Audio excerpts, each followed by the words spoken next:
তোর সাথে যে অন্যায় হয়েছে এটা আমি বুঝি, তাই তোর সাথে এমন উতলা হয়ে দেখা করতে আসি। তুই আমাকে প্রথম মা ডেকেছিস, আমার বুকটা খাকা করে। একবার তোকে জড়িয়ে ধরতে দিবি? আপনি এই মুহূর্তে বেরিয়ে যান প্লিজ। দীপ্ত, এভাবে বলিস না বাবা। আপনি মাতৃত্বের কথা বলেছিলেন না? মা মানেই জানেন না আপনি, আপনি ভালোবাসতেই জানেন না। ভালোবাসা বলে আসলে কি কিছু আছে? ওসব বলতে বা সিনেমা উপন্যাসে দেখতেই ভালো শোনা যায়, ফ্যান্টাসাইজ করতে ভালো লাগে, কিন্তু বাস্তবতার মাটিতে ধাক্কা লাগলে ওসব বুকিশ ইমোশন কোথায় হারিয়ে যায়। সব বোকা বোকা টার্ম। আমি নিজে বোকা ছিলাম, সেসবে বিশ্বাস করেছিলাম। দীপ্তর মাথায় শেষের কথাগুলো আলোড়ন তুলল। শোভা ততক্ষণে দীপ্তর কাছে চলে এসেছেন। ওর হাত ধরে বললেন, একবার মা বলে ডাক, আমি চলে যাব। দীপ্ত কয়েক কদম পিছিয়ে গেল। আমি আপনাকে যতটা ঘৃণা করি, পৃথিবীর আর কোনো কিছুকে তার কোটি ভাগের এক ভাগও করি না। আশা করি উত্তরটা পেয়ে গেছেন। আপনার জীবনের প্রায়োরিটি লিস্টে আমি কোনোদিনও ছিলাম না। এখন এতটা উতলা কেন হচ্ছেন? আর কোনোদিন আমার সামনে আসবেন না। যান প্লিজ, আমি সহ্য করতে পারছি না। শোভা কিছুক্ষণ ছেলের দিকে তাকিয়ে রইল। ওর চোখ মুখ লাল হয়ে আছে, চোখ টলমলো, যেন বহু কষ্টে আটকে রেখেছে। শোভার সামনে সেটা ঝরুক তা চাইছে না। ওর শ্বাস প্রশ্বাস দ্রুত হয়ে এসেছে প্রবল রাগে। শোভা দীপ্তর টেবিল থেকে গ্লাসে পানি ঢেলে গ্লাসটা এগিয়ে দিয়ে বললেন, আমি চলে যাচ্ছি খোকা, তুই শান্ত হ, পানিটা খা প্লিজ। দীপ্ত গ্লাসটা নিয়ে একবার তাকিয়ে দেখল, এর ছুঁড়ে ফেলে দিল। ঝনঝন শব্দ হলো, টুকরো টুকরো হয়ে যাবার। দীপ্তর ভেতরেও কিছু একটা ওরকম করেই যেন চুড়ে ভেঙে যাচ্ছিল। শোভা ধীর পায়ে বেরিয়ে যাচ্ছিলেন। দরজা পর্যন্ত গিয়ে আবার ঘুরে তাকালেন। ছেলেকে আরেকবার দেখে দ্রুত পায়ে বেরিয়ে গেলেন। তিনি কাঁদছেন। আজ তার কান্নায় সত্যিকার একজন মায়ের কষ্ট ঝরে পড়ছে। দীপ্ত নিজেকে ধাতস্থ করার সময় পেল না। কয়েকজন ওর কেবিনে ঢুকলো। দীপ্ত ওদের আশ্বস্ত করে বলল, হাত থেকে পড়ে গেছে, সরি, আমি জায়গাটা পরিষ্কার করছি। মঈন এসে বলল, দীপ্ত সাহেব, আপনি বরং আজ বাসায় চলে যান, শরীর খারাপ মনে হচ্ছে। ঠিক আছে, ধন্যবাদ। কোনো মতে বলে সবার কাছ থেকে যেন প্রাণপণে লুকাতে চাইল দীপ্ত। এলোমেলো পায়ে বেরিয়ে এলো খোলা আকাশের নিচে। আকাশে তখন মেঘের গর্জন। পুরো আকাশ তখন গ্রাস করে নিয়েছে কালো মেঘ। দীপ্তর ভেতরকার মতো পুরনো ক্ষত জেগে উঠেছে নতুন করে, সাথে নতুন গড়ে ওঠা বিশ্বাসের ভীত কেমন নড়বড় হয়ে যেতে চাচ্ছে। ওর মাথার মধ্যে প্রবল যন্ত্রণা হচ্ছে। সে গাড়িও নিল না, ফুটপাতে হেঁটে হেঁটে পার্কে ঢুকে একটা বেঞ্চে বসে মাথা এলিয়ে দিল। শ্রেয়সী অফিস শেষে অপেক্ষা করছিল দীপ্তর জন্য। ওরা একসাথে ফেরে। কয়েকবার কল করলো, কিন্তু বন্ধ। প্রায় আধ ঘন্টা অপেক্ষা করে বেরিয়ে এলো। বাসায় ফিরল বৃষ্টি মাথায় নিয়ে। মহসিন সাহেব বললেন, ভিজে গেছিস তো, যা ফ্রেশ হয়ে নে। দীপ্ত কখন আসবে? শ্রেয়সী বলল, আমি তো কল দিলাম, তোমার ছেলের ফোন বন্ধ, হয়তো 8টা দিয়ে ফিরবে। এই ঝড় বৃষ্টির দিনে তো ওর তোকে আনতে যাওয়া উচিত ছিল। তোর আবার জ্বর আসবে। যা, তুই ভেজা কাপড় পাল্টে ফেল মা।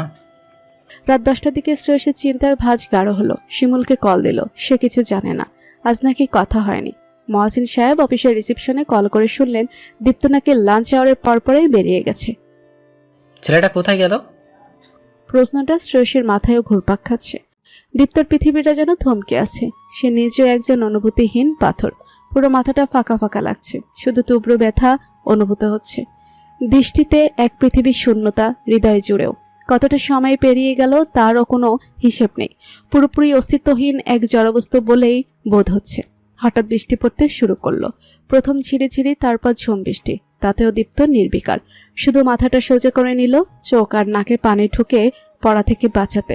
পৃথিবী জুড়ে একসময় নামলো প্রগাঢ় অন্ধকার। সেই আধার ওকে আশ্রয় দিল। ধীরে ধীরে অসারতা কাটতে থাকলো। আজ এই ঝুম বৃষ্টিতে পার্কের লোক সমাগম এখন নেই বললেই চলে। ওর মানসপটে ভেসে উঠল ছোট্ট দীপ্ত, ওইটুকু বয়সে যার মুখোমুখি হতে হয়েছিল এই জগতের সবচাইতে নির্মম প্রশ্নের। তুমি কার কাছে থাকতে চাও, বাবার কাছে নাকি মায়ের সাথে? ওর ছোট্ট পৃথিবীটা তখন কেবল ওই দুটো মানুষকে ঘিরেই আবর্তিত ছিল। সে পুরো পৃথিবীর আশ্রয়ে থাকতে চেয়েছিল, সেটা নাকি সম্ভব নয়। পৃথিবীটাতে ভাঙন অসম্ভবই। ওর শিশু মনের চাওয়ায় কিছু আসে যায় না। ওর প্রতি মায়ের উদাসীনতা আর বাবার স্নেহ মমতায় সে সিদ্ধান্ত দিয়েছিল তখন। কিন্তু ওর হৃদয়ে গড়া যে পৃথিবী, তা ভেঙে দুই টুকরো হয়ে গিয়েছিল। গাছ ভাঙলে যেমন তা কখনো জুড়ে দেয়া যায় না, বিশ্বাসের পৃথিবীটাও ঠিক তেমন। ওর ভেতরটা তখন তেমনই চিরদিনের জন্য খণ্ডিত হয়ে গিয়েছিল। রাতে বাবার বুকে শুয়ে সে ভাবত এই বুঝি মা আসবে, ওকে জড়িয়ে ধরে বলবে, আমার খোকন সোনাটা ঘুমিয়ে পড়েছে, আয় বাবা তোকে ঘুম পাড়িয়ে দিই। মায়ের গলায় ঘুম পাড়ানি গানের সুরটাও সে শুনতে পেত ওর অবচেতনে, যা আর কখনোই সম্ভব হয়নি।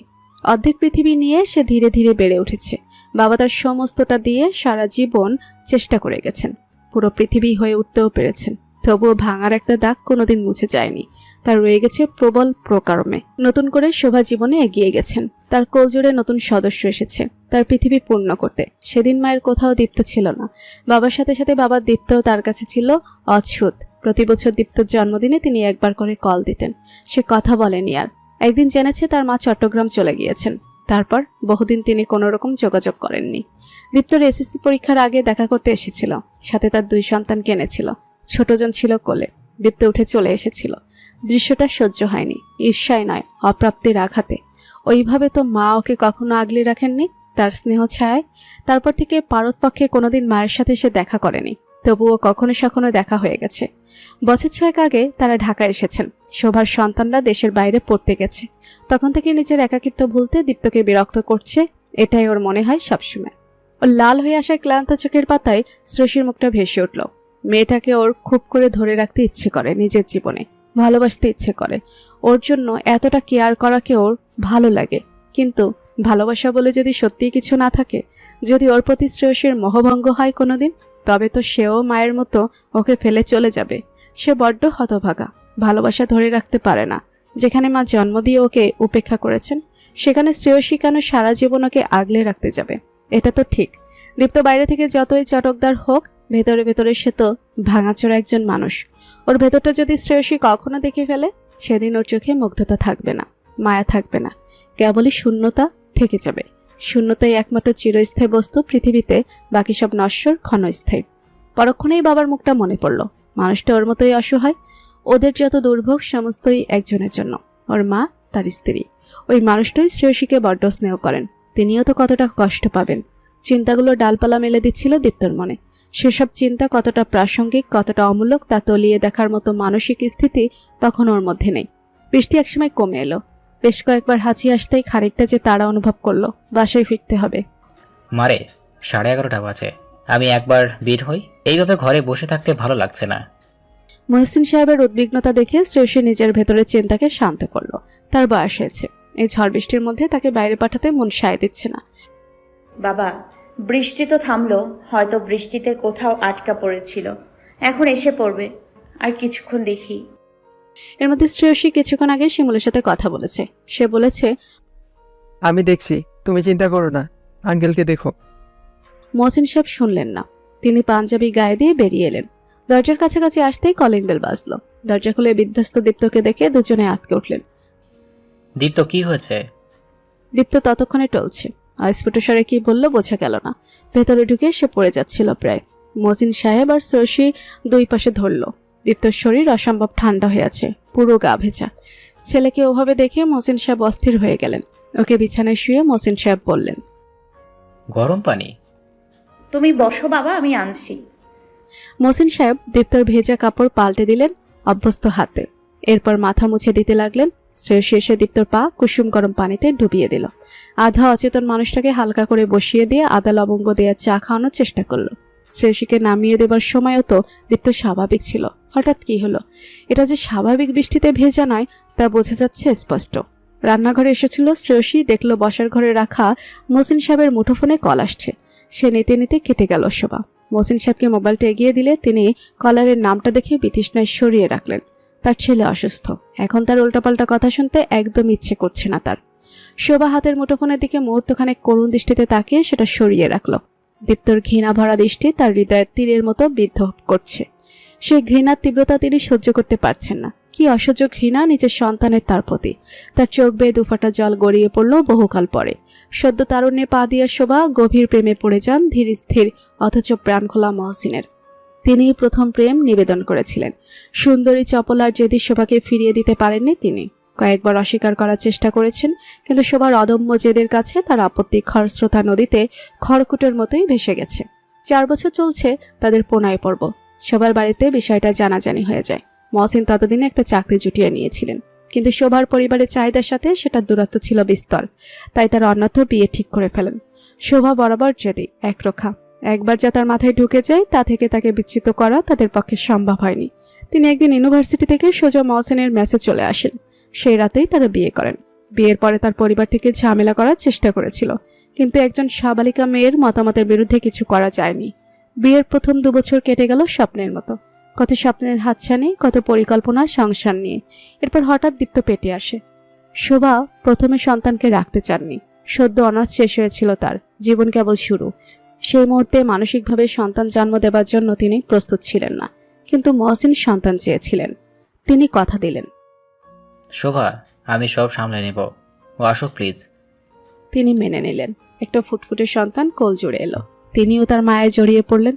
দীপ্ত জন্মানোর পরপরই মহসিনের প্রমোশন হলো। তার ব্যস্ততা বাড়তে থাকলো, বাড়িতে সময় দেওয়ার পরিমাণ কমে গেল। শোভার সহনশীলতা কমতে থাকলো। নিজেকে মনে হতে থাকলো একটা সন্তান জন্ম দেবার মিশন। সন্তান জন্ম দিয়েছেন, এখন থেকে লালন পালন করা ছাড়া তার জীবনে যেন আর কিছু নেই। একটা কাজের লোক ঠিক করে দিয়েই মহসিন তার দায়িত্ব শেষ করেছেন। শোভা জেদের বসে তাকে কাজ থেকে ছাড়িয়ে দিলেন। নিজেই রান্না, কাপড় কাচা সব করতে শুরু করলেন। দীপ্ত কান্নাকাটি করলে তার রাগ বাড়ত। মনে হতো সে জন্মালো বলেই তার যত দুর্ভোগ।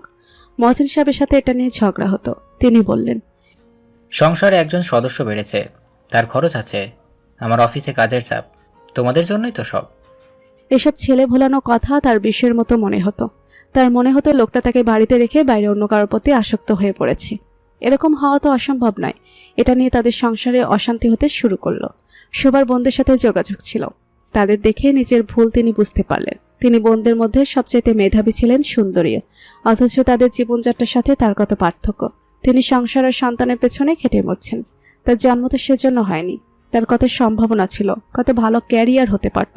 তিনি মহসিন সাহেবকে একদিন বললেন, আমিও চাকরি করব। দীপ্তকে কার কাছে রাখবো? মানে? দেখো, দীপ্ত খুব ছোট, আর একটু বড় হোক, এখন ওর তোমাকে প্রয়োজন। এই কথার পর তার চোখ পুরোপুরি খুলে গেল। তিনি বুঝলেন তার যোগ্যতাকে লোকটা ভয় পায়, তাই সন্তান আর সংসারে বেঁধে রাখতে চায়। তার মন বিদ্রোহ করল। সংসারের প্রতি তিনি বীতশ্রদ্ধ হলেন। 4 বছরে দীপ্ত দুষ্টমি করলে তার গায়ে হাত পর্যন্ত তুলেছেন কয়েকবার। নিজের জেদি সত্তা, যা সংসারে জাতাকলে হারিয়ে যেতে বসেছিল, সে সত্তা ফিরে এলো। মহসিন নামের লোকটা তার জীবন নষ্ট করেছে। তিনিও তাকে বুঝিয়ে দেবেন তিনি মোটেও ফেল না নন। একসময় সরকারি চাকরি বয়স শেষ হয়ে গেল। তার বছরখানেক আগে অবশ্য লোকটা বলেছিল, তুমি চাইলে এখন চাকরি করতে পারো। তিনি তখন তাতে কেন সাড়া দেবেন? তিনি কারো হাতের কাঠের পুতুল নন। যখন চাবে দেবে তিনি নাচবেন। এখন তার ইচ্ছে নেই। দীপ্তর বয়স যখন 6, তখন তাদের সম্পর্কটা পুরোপুরি বিষাক্ত হয়ে উঠল। একই ছাদের তলায় যেন তাদের বিষ নিঃশ্বাস পড়ছিল। তবুও দিন শেষে লোকটা ক্লান্ত পরিশ্রান্ত মুখে ছেলেকে জড়িয়ে বিষাদ নিয়ে ঘুরত তার সামনে দিয়ে। তার পৈশাচিক আনন্দ হতো। এই সম্পর্কে একসময় শোভাও ক্লান্ত হয়ে গেলেন। তিনি নিজেই মহসিনকে বললেন, আমি আর এক ছাদের নিচে তোমার সাথে থাকতে চাই না, ডিভোর্স চাই। মহসিনও হয়তো মুক্তির পথ খুঁজছিলেন। তিনি রাজি হয়ে গেলেন। শোভা ততদিনে একটা জিনিস বুঝেছে, দীপ্ত হলো লোকটার সবচাইতে বড় দুর্বলতা। শোভারও মায়া আছে সন্তানের প্রতি। তিনি কেন সন্তানকে ছাড়বেন ওই লোকের জন্য? আজ দীপ্ত বলল, তিনি নাকি কেবল প্রতিশোধ চরিতার্থ করার জন্যই ওকে কাছে রাখতে চেয়েছিলেন। কথাটা তো পুরোপুরি ঠিক নাই। প্রতিশোধ অবশ্যই একটা কারণ, কিন্তু সন্তানকে তো তিনি জন্ম দিয়েছেন, পেটে ধরেছেন। কিন্তু দীপ্ত এলো না তার সাথে। প্রথম দিকে তার ভীষণ কষ্ট হতো ছেলেটার জন্য। একসময় পরিবারের মতে আবারও বিয়ে করলেন। সেখানে সংসার খেলা নেই। কিছুদিন পরপর সমমনা মানুষদের নিয়ে গেট টুগেদার, কিছুদিন পরপর ট্রিপে যাওয়া, সেসবে তিনি অভ্যস্ত হয়ে উঠলেন। তবুও দীপ্তর মুখটা একখণ্ড পিছুটান হয়ে রইল তার এগিয়ে যাওয়া জীবনে। তিনি কখনো সিঙ্গাপুর, কখনো থাইল্যান্ড, কখনো নেপাল এসব করতে করতে যেটুকু অবসর পেতেন, তখন ওই লোকটার বাসায় টেলিফোন করে দীপ্তর খোঁজ নিতেন। আর আবারও সন্তান এলো কোলজোরে। তিনি তাকে আঁকড়ে ধরে দীপ্তকে ভুলতে চেষ্টা করতে থাকলেন, কারণ দীপ্তর সাথে মহসিন আছে। তার সাথে কথা বলতে হয় আগে। এটা তার জন্য চরম অবমাননাকর বলে মনে হতো। কিন্তু চাইলেই কি যাকে এতগুলো দিন নিজের ভেতরে ধারণ করে জন্ম দিয়েছেন তাকে ভোলা যায়? তিনিও ভুলতে পারেননি। আরেকবার তিনি সন্তান সম্ভবা হলেন 3 বছর পর। তখন তিনি আবারও দীপ্তর সাথে যোগাযোগ করার চেষ্টা করলেন, কিন্তু ছেলে তার সাথে কথা বলতে চায় না। অনেক চেষ্টা করেছেন, কিন্তু ছেলের অভিমান তিনি ভাঙাতে পারেননি। এখন বয়স হয়ে যাচ্ছে। তার অন্য 2 ছেলে মেয়ে তাদের নিজেদের জগতে ব্যস্ত। তার স্বামীও এখন অসুস্থ। তার চিকিৎসার জন্য সিঙ্গাপুর থাকেন। তিনি এই বিশাল বাড়িতে একা। তার ফেলে আসার সময়ের কথা মনে পড়ে। মহসিনকে তিনি ক্ষমা করতে পারেননি, কিন্তু সন্তানকে তিনি ভুলতে পারেননি। তাই প্রায়ই কল করতেন, কিন্তু ধরে না, ব্লক করতো আগে। তিনি অন্য নাম্বার নিয়ে আবারও কল দিতেন। এখন বেজে যায় ঠিক, কিন্তু রিসিভ হয় না। মনে হয় এই তো সেদিন ছোট্ট দীপ্তকে তিনি প্রথমবার কোলে নিলেন। সেই ছেলে বিয়ে করেছে, তাকে জানায়নি পর্যন্ত কেউ। মহসিন যে এইভাবে তার উপরে প্রতিশোধ নেবে তিনি ভাবেননি। এর জন্য তাকে ক্ষমা করবেন না। ছেলের মনে কতটা বিষ বাষ্প ভরে দিয়েছে লোকটা, তাকে নিয়ে আজ ওর অভিব্যক্তিতে তা স্পষ্ট। যে রেগেছিল, রাগের মাথায় খারাপ কিছু ঘটিয়ে না ফেলে। এর জন্য অনেক ভেবে তিনি লোকটাকে কল দিয়েছিলেন আজকের বিষয়টা বলতে, সাথে কড়াই গন্ডায় হিসাব চাইতে। কিন্তু স্পর্ধা দেখিয়ে কল কেটে দিল মুখের উপরে। তিনি ছেলের খারাপ কোনোদিন চান না, চাইবেনও না। হাজার হোক দীপ্ত তো তারই অংশ। তিনি সন্তানের খারাপ কি করে চাইবেন? এটা কেন ছেলেটা বুঝলো না? রাতে মহসিন সাহেব আর শ্রেয়সী কারোরই ঘুম হলো না। মহসিন সাহেব তাহাজ্জুদ নামাজে বসে রাত কাটিয়ে দিলেন, নিজের আরোগ্যের জন্য দোয়া করলেন। শ্রেয়সী দীপ্তর পাশে জেগে শুয়ে বসে কাটালো। দীপ্ত কখনো ঘেমে উঠছে, আবার কিছুক্ষণ পরেই ঠান্ডায় কুকড়ে যাচ্ছে। ঘরের পরিবেশ ওর উপযোগী করে দিচ্ছিল শ্রেয়সী। ভেজা কাপড়ে গা মুছে দিয়ে কপালের উপরে পট্টি দিয়ে দিয়েছে অনেকবার। শরীর কাঁপিয়ে জ্বর এসেছে যে বেঘরে পড়ে রইল দীপ্ত। আধো অবচেতনে শ্রেয়সীর হাত কখনো ধরে রইল খুব শক্ত করে।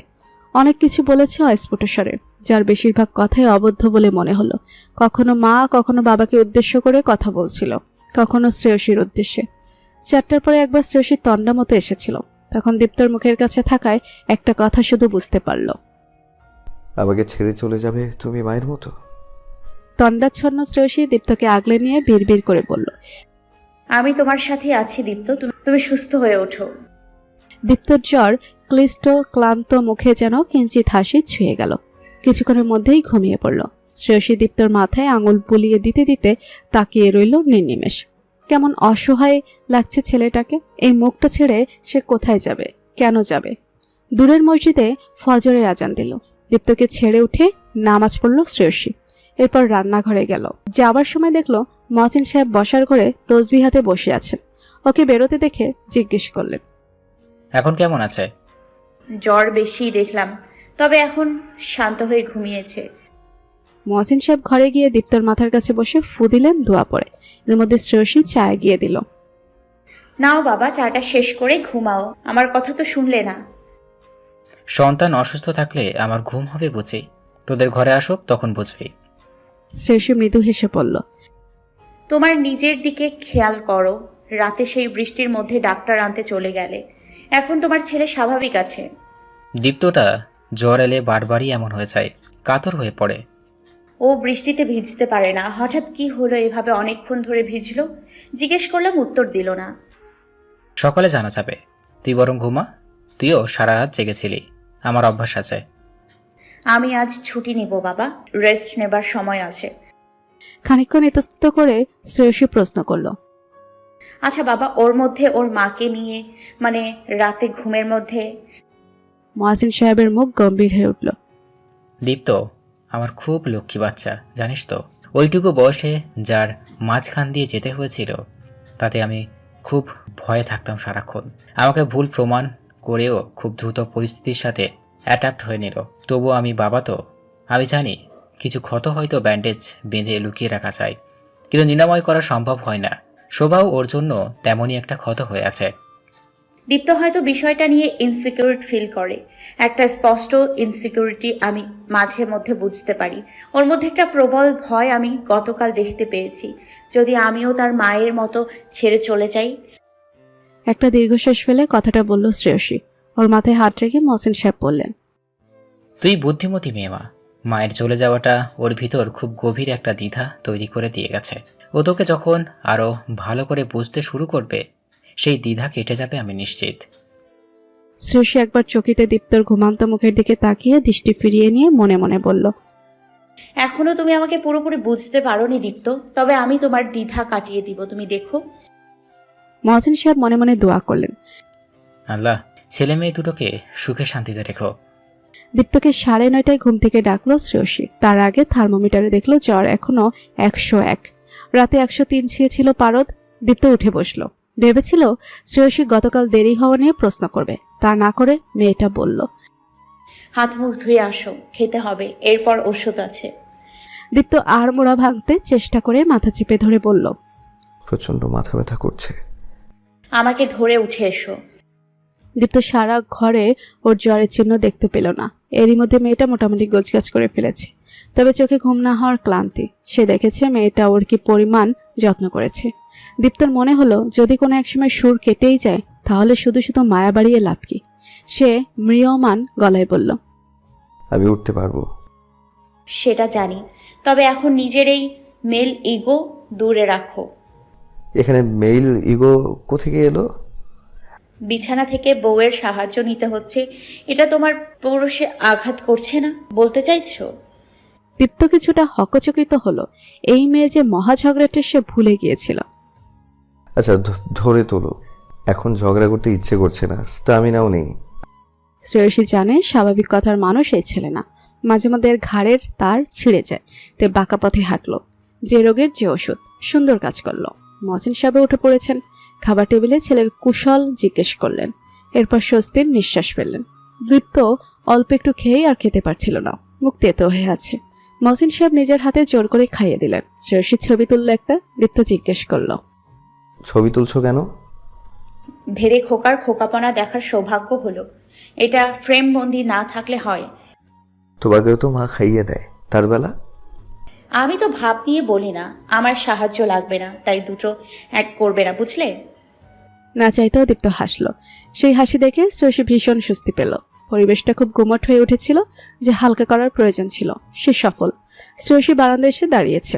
একটা শীতল বাতাস এসে গায়ে লাগলো। ওর নিজেরও মাথাটা ভীষণ ধরেছে। তুমি এত কিছু আমার জন্য কেন করছো? দীপ্তর কণ্ঠস্বর শুনে ঘাড় ফিরিয়ে ওকে দেখলো শ্রেয়সী, কিন্তু উত্তর দিল না। বললে না? আবার সে এক গান। বিরক্তি নিয়ে বলল, শান্ত স্বরে বলল, আমাকে কতটা বোঝে দীপ্ত। কম বোঝা ভালো, কষ্ট কম হবে। তোমার এত দ্বিধা কিসের দীপ্ত? দীপ্ত থতমত খেয়ে গেল। কিসের দ্বিধা? সেটা তুমি ভালো জানো, আমি জানতে চাইছি উত্তরটা। শ্রেয়সীর দৃঢ়তায় দীপ্ত খেয়েই হারিয়ে ফেলল। আমি একটা প্রশ্ন করেছিলাম। শ্রেয়সী গোলাপ গাছের সদ্য ফোটা ফুলে হাত বুলিয়ে দীর্ঘশ্বাস গোপন করল সন্তর্পণে। আমি কিন্তু তোমাকে পড়তে পারছি দীপ্ত, তুমিও চেষ্টা করো। যখন আমাকে বুঝতে পারবে সর্বান্তঃকরণে, তখন আর এই প্রশ্ন মাথায় আসবে না। কথাটা বলে শ্রেয়সী ভেতরে এসে শুয়ে পড়ল। এবার সত্যি একটু ঘুম দরকার। মাথা ব্যথায় ফেটে যাচ্ছে রীতিমতো। দীপ্ত তাকিয়েছে শ্রেয়সী ক্ষণকাল আগে ঠিক যেখানে দাঁড়িয়েছিল সেখানে, কিন্তু ওর মন ঘুরে বেড়াচ্ছে অন্য কোথাও, নিজের মনেরই অলিগলি চোরাগলিতে। আতিপাতি খুঁজে ফিরছে নিজেকেই। গত দুদিনে দীপ্ত অনেকটা চুপচাপ হয়ে গেছে। ওর আচরণ যেন কিছুটা অন্যরকম। শ্রেয়সী গতকাল তেমন একটা আমলে নেয়নি, ভেবেছে শারীরিক অসুস্থতার জন্য, কিন্তু আজ মনে হচ্ছে ওটাই শুধু কারণ নাই। আজ মনে হচ্ছে ওকে কিছুটা এড়িয়ে চলতে যেন চাইছে। হঠাৎ কি এমন হলো শ্রেয়সী ভেবে পায় না। এই গতকালের কথাই ধরা যাক। দীপ্ত শুয়েছিল, শ্রেয়সী আধবেলা অফিস করে এসেছে। সে ঘরে ঢুকতেই দীপ্ত বলল, এভাবে অফিস করলে তোমার চাকরিটা যাবে। শ্রেয়সী হেসে বলেছিল, সময় নেই, তোমারটা তো থাকছে। দীপ্ত হাসেনি, বরং বলেছে, পরে আমার ঘাড়ে দোষ চাপাবে, লোকে বলবে আমার জন্য তোমার চাকরি গেছে। এসব করো না, ভালো লাগে না আমার। শ্রেয়সী হতভম্ব হয়ে কিছুক্ষণ বুঝতে চেষ্টা করলো হয়েছেটা কি। কিছুটা সময় নিয়ে শ্রেয়সী বলল, দীপ্ত, বিষয়টা তো লোকের বলার মতো নয়, এটা আমাদের দুজনের বিষয়, লোকে কেন কথা বলবে? দীপ্ত উত্তর দেয়নি। কোনোই দিয়ে চোখ ঢেকে গুজ হয়ে গেছে। বিষয়টা শ্রেয়সীর ভালো লাগেনি, কিন্তু তখনকার মতো এড়িয়ে গেল, কারণ সেটা কিছু বলার মতো সময় নয়। আজ দীপ্তর জ্বর পুরোপুরি নেমে গেছে, কিন্তু প্রচন্ড ঠান্ডা লাগিয়েছিল, এটা সারতে সময় লাগবে। আজ দুজনেই অফিসে এসেছে। দীপ্ত শ্রেয়সীকে নামিয়ে চলে যাচ্ছিল। শ্রেয়সী বলল, ঔষধ নিয়েছি, দুপুরে খাবার শেষ করে ঔষধ খেতে ভুলবে না। ঠিক আছে, মনে থাকবে। বলেই চলে গেছে। অন্য সময় হলে দীপ্ত বলতো, তুমি মনে করিয়ে দিও, নিজের খেয়াল রেখো। আজ কিছুই বলেনি। নিরস ছিল ছেলেটা। শ্রেয়সী অফিসে নিজের ডেস্কে বসেছিল। টুকরো টুকরো ছবিগুলো ভেসে উঠছিল ওর মানসপটে। দীপ্ত কি কোনো কিছু নিয়ে বিপর্যস্ত? অফিসে কোনো সমস্যা? ওর কোনো কলিগের সাথে শ্রেয়সীর সেভাবে আলাপ নেই। দীপ্তকেই সরাসরি জিজ্ঞেস করতে হবে। মহসিন সাহেবের সাথে তো বেশ স্বাভাবিক আচরণ করলো, সমস্যাটা হয়তো শ্রেয়সীর সম্পর্কিত। পরক্ষণে আবার মনে হলো হয়তো বাবাকে চিন্তায় ফেলতে চায়নি বলেই সেখানে স্বাভাবিকতা বজায় রাখতে হয়েছে। শ্রেয়সী কল দিল, দুবার রিসিভ হলো না। এর মধ্যে মহসিন সাহেব একবার কল দিলেন। কিরে মা, খেয়েছিস? না বাবা, খাবো। বাবা, দীপ্তর সাথে কথা হয়েছে তোমার? হ্যাঁ, এইমাত্র কল দিয়েছিল। তোর সাথে কথা হয়নি? ও ঠিক আছে বাবা, তুমি ঔষধ মিস করো না জানো। উত্তর না দিয়ে প্রসঙ্গ পরিবর্তন করে কল কেটে দিল শ্রেয়সী। মায়ের সাথে কিছুক্ষণ কথা হলো। তিনি বললেন, তোর প্রিয় চিংড়ি করেছি আজ। কাল তোর মামা ঢাকায় যাবে, আমি পাঠিয়ে দেব। ছেলেটার জ্বর, ওর জন্য অল্প কিছু ঝাল ঝাল রান্না করে পাঠাচ্ছি। জ্বরের সময় খেতে ভালো লাগবে। কি অবস্থা ওর? এখন বেটার মা, ও খুশি হবে। ছেলেটা এমন ভাবে মা ডাকে, একেবারে আপন মনে হয়। মায়া লাগে। মায়ের জন্য ভেতরে ভেতরে কষ্ট পায়। অন্য মানুষকে বলল শ্রেয়সী। কি হুম হুম করিস? না কিছু না, আসলে ও খুব সহজে মিশতে পারে। এই বৃহস্পতিবার আয় না, অনেকদিন দেখি না। মা, এই উইকে না যে নেক্সট উইক রবিবার বন্ধ আছে একটা, তখন যাব। এখন এক্সট্রা ছুটি নেওয়া যাবে না। তুমি আর বাবা এসে ঘুরে যাও না। তোর বাপের সময় আছে? খালি হাতেই ব্যস্ত লোকটা। তুই বলে দেখিস না হয়। শ্রেয়সী ঠিক করলো অনেকদিন বাড়ি যাওয়া হয় না, মাঝে একটা সপ্তাহ। তারপর বাবার দীপ্তকে নিয়ে বাড়ি গেলে ভালোই হবে। নতুন পরিবেশে দীপ্তের মুডও কিছুটা ভালো হতে পারে। শ্রেয়সী ওর ভ্যানিটি ব্যাগটা খুললো পানির বোতল বের করার জন্য। সেটা বের করতে একটা ছোট্ট চিরকুট বেরিয়ে এলো। স্লিপিং বিউটি, তোমার ঘুমানোর ভঙ্গিটা আমার ভীষণ ভালো লাগে। চোখ সরাতে ইচ্ছে করে না, মন শান্ত হয়ে আসে। এই দৃশ্যটা দেখার জন্য আমি রোজ রোজ তোমার আগে ঘুম থেকে উঠতে চাই। আমার আগে তোমার সকালের ঘুম যেন না ভাঙে, এই কামনা।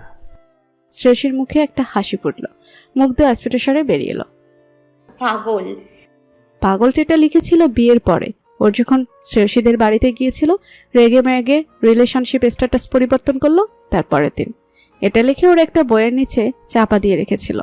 Far from the madding crowd বইটা পড়ছিল শ্রেয়সী। টেবিলে রাখা ছিল বুকমার্ক দিয়ে। সকালে বইটা উল্টাতেই এই চিরকুটটাকেই পেয়েছিল। পড়ার পরে হেসে ফেলেছি। সে নিজেই পাল্টে উত্তর লিখেছিল। এই যে সব সুযোগ তুমি একাই চাও, তা তো হবে না। আমারও তো দৃশ্যটা দেখতে ইচ্ছে করতে পারে নাকি? মাঝে মধ্যে নিয়ম ভেঙে বেশি করে ঘুমোতে পারো না? সে এটা রেখেছিল দীপ্তর ওয়ালেটে। পাগলটির উত্তর আরেকটা চিরকুটেই দিয়েছিল। সেটাও আছে শ্রেয়সীর কাছে। ব্যাগ থেকে সেটাও বের করলো। কিছু সুযোগ ভাগাভাগি করার পক্ষে নই আমি, বুঝলেন? শ্রেয়সী বুঝতে পেরেছিল এরপর সেও উত্তর দিলে চিরকুট খেলা চলতেই থাকবে। তাই আর লেখা হয়নি। ওইটুকু চিরকুটে আমার গভীর সৌন্দর্য মিশে থাকে। অথচ দেখো, আজ বাবাকে কল করেছে একটু আগে। তার মানে সে কল করেছিল, সে সম্পর্কে দীপ্ত অবগত। কিন্তু কল তো করলো না। সে আরেকবার কল করলো, এবার রিসিভ হলো, কিন্তু ওপাশ থেকে কোনো কথা বলল না। খেয়েছো? হ্যাঁ ঔষধ খেয়েছি, তুমি? খাইনি এখনো। ও রাখি, তুমি খাও। বলে কোনো কিছু না বলে কেটে দিল কলটা। শ্রেয়সীর অভিমান হলো। এমন দায়সারা আচরণ কেন করছে দীপ্ত? আজ বাসায় খোলাখুলি প্রশ্ন সে করবে, উত্তরও জানবে। মা বলতেন, সংসারে অনেক সময় ভুল বোঝাবুঝি এড়ানো যায় যদি সরাসরি কথা বলা যায়। ভেতরে অভিমান জমিয়ে রাখলে লৌহপিণ্ড হয়ে যায় একসময় অভিমান, যখন তা সহজে গলানো সম্ভব হয় না। দীপ্ত বসে আছে নিজের ডেস্কে। শরীরে জ্বর সেরেছে, কিন্তু ওর সমস্ত মন জ্বরে আক্রান্ত হয়ে আছে এখন। সেই জ্বরের উত্তাপে হৃৎপিণ্ড পুড়ে ছাই হয়ে যাচ্ছে। সেই উষ্ণতা সে ছাড়া আর কেউ অনুভব করতে পারবে না। মুঠোফোনে শ্রেয়সীর কলটা দেখার পর তা রিসিভ করার জন্য ভেতরটা কেমন কাতর হয়ে যাচ্ছিল। কিন্তু মনের অন্য এক অংশ বড্ড অপারগ। কেন যে অপারগতার শিকল সে ভাঙতে পারছে না। এখনো সে খায়নি, খেতে রুচি হয়নি মোটেও। মুখ এখনো তেতো। মনেরও অবস্থা অভিন্ন নয়। বারবার শ্রেয়সীর নম্বরটা ডায়াল করতে গিয়ে হাত সরিয়ে নিল সে জানে না। কিন্তু ভেতরে কিসের একটা দুর্বেদ্য বাধার প্রাচীর সে কিছুতেই অতিক্রম করতে পারল না। ওপাশ থেকে আবারও কল এলো। এবারও অনেক কিছু বলা থেকে নিজেকে বিরত রাখলো। কোনো মতে কথা শেষ করলো। ওপাশে শ্রেয়সীর ভালো লাগবে না সে জানে, কিন্তু ওইটুকু কথাতেই সে ভীষণ শান্তি পেল। দগ্ধ মনের দহনে কিছুটা যেন সহসা ঝিরিঝিরি বৃষ্টি নামলো। এই কেবিনে ওর দম বন্ধ হয়ে আসছিল। সেদিন শোভা এখানে এসেছিল, ওর সামনে বসেছিল। এখন নেই, কিন্তু একটা বিষ বাষ্প ছড়িয়ে গেছে ঘর জুড়ে, দীপ্তর সমস্ত মন জুড়ে। দীপ্তর মনে হলো সে কি ধীরে ধীরে পাগল হয়ে যাচ্ছে। ওর মাথায় কি কোনো গন্ডগোল দেখা দিচ্ছে? নইলে এমন খাপছাড়া অযৌক্তিক আচরণ কেন করছে? কেন সবটা উপলব্ধি করেও নিজেকে নিবৃত করতে পারছে না, মেলে দিতে পারছে না? দীপ্ত দুদিন ধরে বাসায় ফিরে রাত করে। সেদিন শ্রেয়সী প্রশ্ন করেছিল। আমাকে বলবে তোমার কি হয়েছে? দীপ্ত উত্তরে বলেছিল, আমার আবার কি হবে, জ্বর হয়েছিল, এখন ঠিক নেই। তাহলে এরকম অদ্ভুত আচরণ কেন করছো? আমার কোনো আচরণ তোমার কাছে অদ্ভুত লাগছে? এই যে কথা বলছো না, ঠিক আছে, চুপচাপ হয়ে গেছো, মনে হয় কি যেন ভাবো সব সময়। কি ভাবো এত, আমাকে বলা যাবে? দীপ্ত শ্রেয়সীর দিকে চোখ ছড়িয়ে হঠাৎ যেন কোনো গুরুত্বপূর্ণ কাজের কথা মনে পড়ে গেছে এমন ভঙ্গিতে উঠে দাঁড়িয়ে বলল। আমি এমনই। এরপর চার্জ থেকে মুঠোফোন খুলে নিয়ে বিছানায় বালিশে হেলান দিয়ে সেদিকে মনোনিবেশ করলো। দীপ্ত, মানুষ যখন হুট করে বদলে যাবার চেষ্টা করে সেটা খুবই আরোপিত মনে হয়। আমার চিন্তা হচ্ছে তোমাকে নিয়ে। আমাকে নিয়ে চিন্তার কি আছে? আমার সময়ের মধ্যে মি টাইম বলে কিছু থাকতে পারে না? বাসায় থাকলে পুরো সময় তোমার সাথে থাকতে হবে? আমি নিজেকে কিছুটা সময় দিতে চাইছি। আমি কি তোমাকে বিরক্ত করছি? দীপ্ত সাথে সাথে উত্তর দিল। কিছুক্ষণ একা থাকি প্লিজ, এখন কথা বলতে ভালো লাগছে না। বলে আবারও বুঁদ হয়ে গেল মুঠোফোনে, যেন এখন আর অন্য কিছু দীপ্তর আশেপাশে নেই, কেউ নেই। শ্রেয়সীর নিজেকে বড্ড উপেক্ষিত মনে হলো। সে বারান্দায় গিয়ে বসলো, মাথায় যন্ত্রণা হচ্ছিল। দীপ্ত তার মি টাইম কাটাক, সে কারো বিরক্তির কারণ হতে চায় না। সে ঠিক করলো আর প্রশ্ন করবে না, ওর যখন সময় হবে নিজেই বলবে। গত দুদিন তাই আর ওই প্রসঙ্গ তোলেনি শ্রেয়সী। ওদের রুমে যখন দুজন একসাথে থাকে মনে হয় দুটো বিচ্ছিন্ন দ্বীপ যেন সহসা মুখোমুখি হয়ে গেছে। এখন কি করা উচিত, চেনাশোনা কিভাবে হবে এর কিছুই তারা জানে না। ঘুমট বাতাসে ভরে থাকে 4 দেয়ালবদ্ধ ওইটুকু কক্ষ। দম বন্ধ করা বাতাসে শ্বাসকষ্ট হয়। 1 মাস থেকে ময়নার মা আসে সকালে, ঘর মোছা, রান্না জোগাড় যন্ত্র, কাপড় ধোয়া এসব করে দেয়। সে শ্রেয়সীকে বলল, ভাবি, ময়নার বাপের চাকরি গেছে গা, একটা যদি ব্যবস্থা করতেন। ময়নার বাপ কি করতো? ড্রাইভার আইছিল, সাহেব গাড়ি বেইছে দিছে, ওর কাম নাই। সে মহসিন সাহেবকে বলতেই তিনি বললেন, আমাদেরও তো একজন ড্রাইভার প্রয়োজন, তাহলে সবারই সুবিধা হতো। ওর হাজবেন্ডকে আসতে বলে দে মা, আমি কথা বলে দেখি। ঠিক আছে বাবা, ভালোই হবে। শ্রেয়সী চলে যাচ্ছিল, তিনি ডেকে বললেন, মারে, দীপ্তর সাথে তোর কোনো ঝামেলা মানে একটু। তিনি ইতস্তত করলেন, কথা পুরোটা শেষ করতে পারলেন না। তার মনে হলো তিনি স্টোরি টাইপ শ্বশুরের মতো আচরণ করছেন বোধহয়। তার তো দীপ্তকে প্রশ্ন করা উচিত। দীপ্ত যদি কোনো সমস্যা হয় তার জন্য মেয়েটাকে তিনি কিছু বলতে পারেন না বলে মনে হলো। আবার তাদের ভেতরের বিষয় এভাবে তার নাক গলানো উচিত নয়। চিন্তায় চোখের মাথায় প্রশ্ন করে আফসোস হচ্ছিল তার। শ্রেয়সী হেসে এগিয়ে এসে তার পাশে বসে পড়ল। বাবা, এত হেজিটেট করার মতো কিছু বলনি তুমি। আসলে অসুখের পর থেকে ও কেমন যেন গুটিয়ে আছে। কি হয়েছে জিজ্ঞেস করলে এড়িয়ে যাচ্ছে, উত্তর দিচ্ছে না। আমি খুব টেনশনে আছি বিষয়টা নিয়ে। ওর প্রবলেমটা কি তুমি জানো? মহসিন সাহেব 2 দিন থেকে বিষয়টা খেয়াল করেছেন। তিনিও টেনশনে আছেন বলেই আজ জিজ্ঞেস করে ফেললেন। আমি জানি না, তবে ওর মাকে নিয়ে ওর একটা ট্রমার মতো হয়েছিল ওই সময়। ওকে এই ডিপ্রেশন থেকে বের করে আনতে আমার কাঠখড় পোড়াতে হয়েছিল। সেখান থেকে বিয়ে, সংসারের প্রতি বা ভালোবাসার প্রতি একটা বিরল বিবৃতা ওর তৈরি হয়েছিল। বিয়ের প্রতি বিতৃষ্ণা? এটা শ্রেয়সীর অজানা ছিল।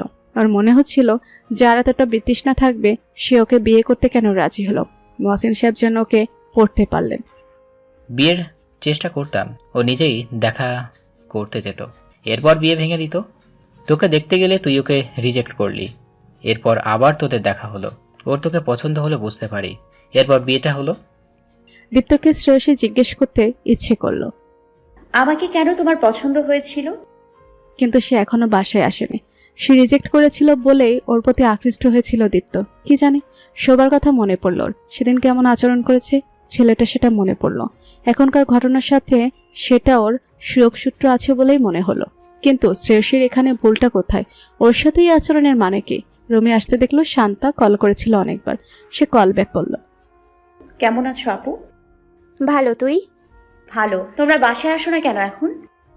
আরে আসবো, শিমুল হুট করে ব্যস্ত হয়ে গেছে তাই। শোন না, পরশু অবশ্যই তুই আর দীপ্ত আমার বাসায় আসবি। কোনো উপলক্ষ? অবশ্যই, আমাদের ম্যারেজ অ্যানিভার্সারি, মিস করিস না কিন্তু। আঙ্কেলকেও বলেছিলাম কিন্তু উনি আসবেন না। ঠিক আছে শান্তা আপু, অবশ্যই যাব। অফিস থেকে ফেরার সময় আলাউদ্দিন এলো গাড়ি নিয়ে। সে ময়নার বাবা, দীপ্ত আসেনি। শ্রেয়সী কল দিতে দিতে গাড়িতে উঠে বসলো। দীপ্ত ধরল না। বাসায় এসে শ্রেয়সী একটা শাড়ি বের করলো, জলপাই রঙের জামদানি শাড়ি। এটা ওদের বিয়ের সময় দিয়েছিল এখান থেকে, আগে পরা হয়নি। শিমুলা শান্তা দীপ্তের জন্য ভীষণ স্পেশাল মানুষ, তাদের বিবাহ বার্ষিকী। ওর সাথে খুব ভালো সখ্যতা তাদের। দীপ্ত বাসায় কখন আসবে ফোনও ধরছে না। থাক, ও রেডি হয়ে থাকুক। গতকাল রাতেও শান্তা আরেকবার কল দিয়েছিল। সে গোসল করে সময় নিয়ে শাড়িটা পরল। জামদানি একা একা পরাটা বেশ ঝক্কির। শাড়ি পরতে অনেকটা সময় লেগে গেল। ড্রেসিং টেবিলের সামনে এসে বসলো। এরপর এই শাড়ির সাথে মানানসই সাজগোজ করলো। কি মনে করে দীপ্তর গাছ থেকে দুটো গোলাপ ছিঁড়ে খোপায় গুজলো। এবার মনে হলো সাজ পরিপূর্ণ হলো।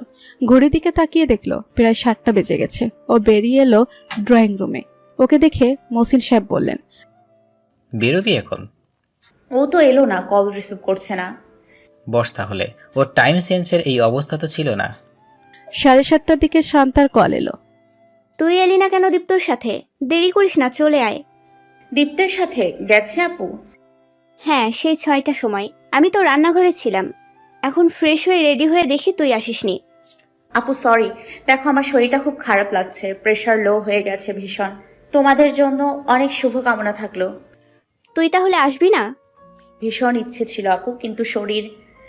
দীপ্তর সাথে তোর আচ্ছা থাক, পরে কথা বলি এটা নিয়ে। তুই যত্ন নিস নিজের। শান্তাপু বুঝতে পারলেন দীপ্তর এভাবে ওকে না বলে চলে যাওয়াতে সে এটা করলো। শ্রেয়সীর দিকে তাকিয়ে মহসিন সাহেব কি বুঝলেন সে জানে না। ও তাকিয়ে বলল, আমি একটু রুমে যাই বাবা, তুমি খেয়ে নিও, আমার ঘুম পাচ্ছে।